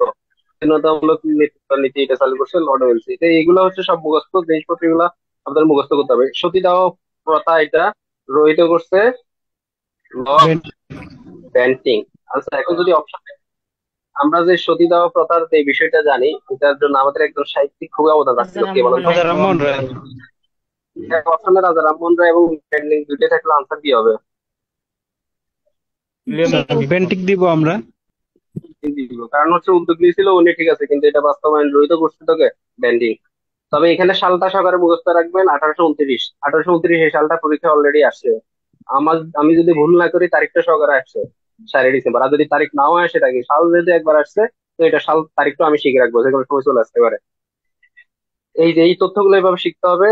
এখানে দেখেন আরেকটা আছে, ডালহৌসির একটা তথ্য আছে, সেটা হচ্ছে সত্য বিলোপ নীতি। এই দুইটা জায়গায় আমার কাছে থাকলে আপনাদেরও লাগতে পারে। অধীনতামূলক মৃত্যুতা নীতি আর এটা বলছে সত্য বিলোপ নীতি, নামগুলো কাছাকাছি তো। এই জন্য অধীনতামূলক মৃত্যুতা নীতি হচ্ছে ডালহৌসি, এবং সত্য বিলোপ নীতি সেটা হচ্ছে, সরি, অধীনতামূলক মৃত্যু নীতি এটা হচ্ছে ওয়েলসি, আর এখানে হচ্ছে সত্য বিলোপ নীতি সেটা হচ্ছে ডালহৌসি। এই তথ্যগুলো লাগবে। আবার এই যে বাংলায় সর্বপ্রথম রেলপথ তৈরি করছিলেন উনি কত সালে, সেটাও লাগবে। 1854 সালে। বিধবা বিবাহ আইন পাস করছেন ডালহৌসি। সেম বিধবা বিবাহ নিয়ে কাজ করছিল কে, কোন সাহিত্যিক? আর ঈশ্বরচন্দ্র ঈশ্বরচন্দ্র বিদ্যাসাগর। বিদ্যাসাগর। ঈশ্বরচন্দ্র বিদ্যাসাগর। উনি মানে ওনার একটা ছেলেকে এরকম একটা বিধবা নারী থেকে বিবাহ দিয়েছিল। কিন্তু এটা সেম আইন পাস করছে লর্ড ডালহৌসি। এখানেও তারিখটা লাগবে, সালটা লাগবে, 1857, 26 জুলাই। এই বাকি এখানে যত তথ্য আছে সেম, সবগুলোর ক্ষেত্রে ঘুরে ফিরে আমার কথা সেমই হবে। কোনো এই যে উপমহাদেশের প্রথম কাগজের মুদ্রা চালু করছে লর্ড ক্যানিং, এগুলো আসে পরীক্ষায়। ইন্ডিয়ান সিভিল সার্ভিস আইন পাস করেন লর্ড ক্যানিং। এগুলা মানে এখানে কোনো উদ্যোগ নিলে, তারপর হচ্ছে কোনো ইনিশিয়েটিভ যদি নেই, কোনো সংস্কার কার্যক্রম যদি নেই, এগুলা আপনার আলাদা করে সুন্দর করে শিখে নিতে হবে। তবে যে জিনিসটা আপনাদেরকে আমি কয়েকটা ছবি দেখাইছি, ওই ছবি থেকে ভালো করে শিখতে পারেন। আর এখান থেকে হচ্ছে যদি আরেকটু সুন্দর করে বিস্তারিত দেখতে চান, তাহলে এখান থেকে একটু দেখে নেবেন। আর কি। এগুলো আসলে সব মুখ্য জিনিস, আলাদা করে এখানে বলার কিছু নাই। বঙ্গভঙ্গের বিষয়টা আছে, চালু হয়েছে কত সালে, রদ হয়েছিল কত সালে। দেখেন বঙ্গভঙ্গ 1911 সালে দিল্লিতে পরে বঙ্গভঙ্গ রদ করেন 1911 সালে। কত সালে চালু হয়েছিল? 1905 সালে, আমরা জানি। রদ হয়েছে কত? 1911 সালে। কিন্তু কোন একটা পরীক্ষায় মনে হয় আসছিল, তখন অপশন 1911 ছিল না, ছিল কত? 1912। বার বুঝছেন? 12তে কার্যকর হয়। কার্যকর হয়েছে, ভারতে কার্যকর হয়েছে, এই জন্য হচ্ছে 1912। এই তথ্যগুলো লাগবে। কে করছে, মানে বঙ্গভঙ্গ চালু করছে কে, ওই সময় কে ছিল ক্ষমতায়, তারপরে কত সালে রদ করছে কে, এই সময় ক্ষমতায় কে, মানে এই তথ্যগুলো লাগবে। আর ভাগ করে ভাগ করছে দুইটা অংশে। ওই দুইটার সময় এইগুলো লাগবে। এগুলো আরো সব মুখস্থ করে নিতে হবে এখানে। এই যে এটা আলাদা করে সুন্দর করে দিচ্ছে যদিও, এগুলা খুবই গুরুত্বপূর্ণ। এগুলা মানে বলা হচ্ছে আপনাদের বলে ফেলতে হবে। প্রথম আদমশুমারি চালু করছে লর্ড মেয়ো, প্রথম আদমশুমারি চালু করছে লর্ড মেয়ো। এগুলো পরীক্ষায় আসে। দুইটার কথা বললাম, তার মানে এগুলো এখান থেকে যে তথ্যগুলো, গুরুত্বপূর্ণ তথ্যগুলো করে নেবেন। আর গুরুত্বপূর্ণ খুঁজে বের করার জন্য একটাই উপায়, সেটা হচ্ছে বিজ্ঞান কোশ্চেন। এই হলো মোটামুটি কথাবার্তা। আর হচ্ছে এখন আমি আপনাদেরকে কয়েকটা লিখিত কোশ্চেন বলে দিই। আমরা যেহেতু যে কনসেপ্টটা ছিল আমাদের এই টপিক লিখিতের সাথে কিভাবে রিলেটেড, সেই জিনিসটা আপনাদের সাথে একটু ধরাই দিতে হবে। তো এই লিখিত কয়েকটা জিনিস আপনাদেরকে বলে দেওয়া উচিত। আমরা 4-5টা কোশ্চেন ফিক্স করে দিব। আর আরেকটা কথা বললি, ইতিহাসের এই অংশটা হচ্ছে প্রিলিতে, যেরকম আমি বারবার বলতেছি শুধু বিগত বেস, এটাই। ইতিহাসের এই অংশটা শুধু বিগত তথ্যগুলো মনে রাখতে আপনাদের অবস্থা খারাপ হয়ে যাবে, নতুন তথ্য তো পরের কথা। তাইলে বিগত কোশ্চেন গুলো ভালো করে পড়েন। আর নতুন যে তথ্যগুলোর কথা ভাই ক্লাসে বলছে, বা আমি যেগুলোর কথা আলাদাভাবে গুরুত্ব দিয়ে বলছি, ওগুলো একটু দেখতে পারেন। আর মূলত বেশি প্রায়োরিটি দিবেন বিগত কোশ্চেনে। সাথে লিখিতের জন্য এই অংশ খুবই কম গুরুত্বপূর্ণ। লিখিততে ইতিহাস থেকে কোশ্চেন হয় না আমাদের। লিখিততে ওই যে ইতিহাসের এই অংশটা থেকে কোশ্চেন না দিয়ে মূলত ভাষা আন্দোলন, মুক্তিযুদ্ধ, গণ অভ্যুত্থান, ওই অংশ থেকে কোশ্চেন বেশি হইতো। এই জন্য এই অংশ খুবই গুরুত্ব পাইতো। তবুও কয়েকটা কোশ্চেন না শিখে রাখলে নয়, সেগুলো আমি একটু বলতেছি, খেয়াল করেন। প্রথমত হচ্ছে এই যে বাঙালি জাতির উৎপত্তির এখানে দেখা যাচ্ছে একটা কথা আসে, আমরা যে সংকর জাতি, বাঙালি জাতি সংকর জাতি, আপনাকে বলবে এই তথ্যটা, এই কথাটা ব্যাখ্যা করেন। তাহলে প্রথম কোশ্চেন হবে বাঙালি জাতি যে সংকর জাতি, এটা ব্যাখ্যা করেন। 5 নম্বরের কোশ্চেন, এটা একটু শিখে রাখতে হবে। তখন আপনি এই তথ্যগুলো দিতে হবে, এখানে কিভাবে বিভিন্ন সংমিশ্রণ করছে। এই যে উৎপত্তিটা আপনি এখানে যখন এরকম চার আগে দেখা দিতে পারেন, তখন হবে যে এটার উত্তরটা আপনি এইভাবে দিতে পারেন। আর আপনাদেরকে তো ডাইজেস্ট নিতে বলছে, ডাইজেস্টের উত্তর আছেই। তাহলে প্রথম কোশ্চেন লিখবেন, সেটা হচ্ছে বাঙালি জাতি যে সংকর জাতি, এটা প্রমাণ করেন। দ্বিতীয় কোশ্চেন লিখবেন, সেটা হচ্ছে এই যে কয়েকটা জনপদের কথা বললাম। আপনার কোশ্চেন আসবে 5 নম্বরের, বলবে যে বাংলাদেশে কয়েকটা প্রাচীন জনপদের নাম লিখেন, উল্লেখযোগ্য 3টি প্রাচীন জনপদের মানে বর্ণনা করতে বলবে। তো ওই হিসাবে কি করবেন, এই কোশ্চেনটা যখনই আসবে সাথে সাথে ম্যাপ শিখে রাখবেন। ম্যাপে এই জনপদ গুলো দেখাবেন, জনপদ গুলোর অবস্থান ম্যাপে দেখাতে হবে। ম্যাপ অলরেডি আপনাদেরকে আমি প্র্যাকটিস করা, কয়েকদিন প্র্যাকটিস করাইছিলাম। সাথে হচ্ছে আজকে আপনারা বাসায় আবার মানে এই অংশটা পড়তে গিয়ে বাসায় প্র্যাকটিস করুন। প্র্যাকটিস করে এই যে এখানে যে অংশগুলো দেখাচ্ছে, সেই অঞ্চলগুলো হচ্ছে একটু ইয়ে করে দিবেন, মানে মার্ক করে দিবেন ম্যাপে। এবং 3টা স্পেসিফিক আপনাদের পছন্দ মতো 3টা শিখে রাখবেন। সেটা হইতে পারে পুন্ড্র, হরিকেল, সমতট, যে কোনোটা হইতে পারে। 3টে specific রাখবেন, কারণ 15টা হতে পারে। আর আমরা পরীক্ষা দিব, তাহলে আমরা পরীক্ষার জন্য আপনাদেরকে কয়েকটা কোশ্চেন ফিক্স করে দিব বলছি। তার ভিতর দ্বিতীয় কোশ্চেন হচ্ছে এটা, বাংলাদেশের মানে এই যে প্রাচীন জনপদ, 3টি প্রাচীন জনপদের বর্ণনা।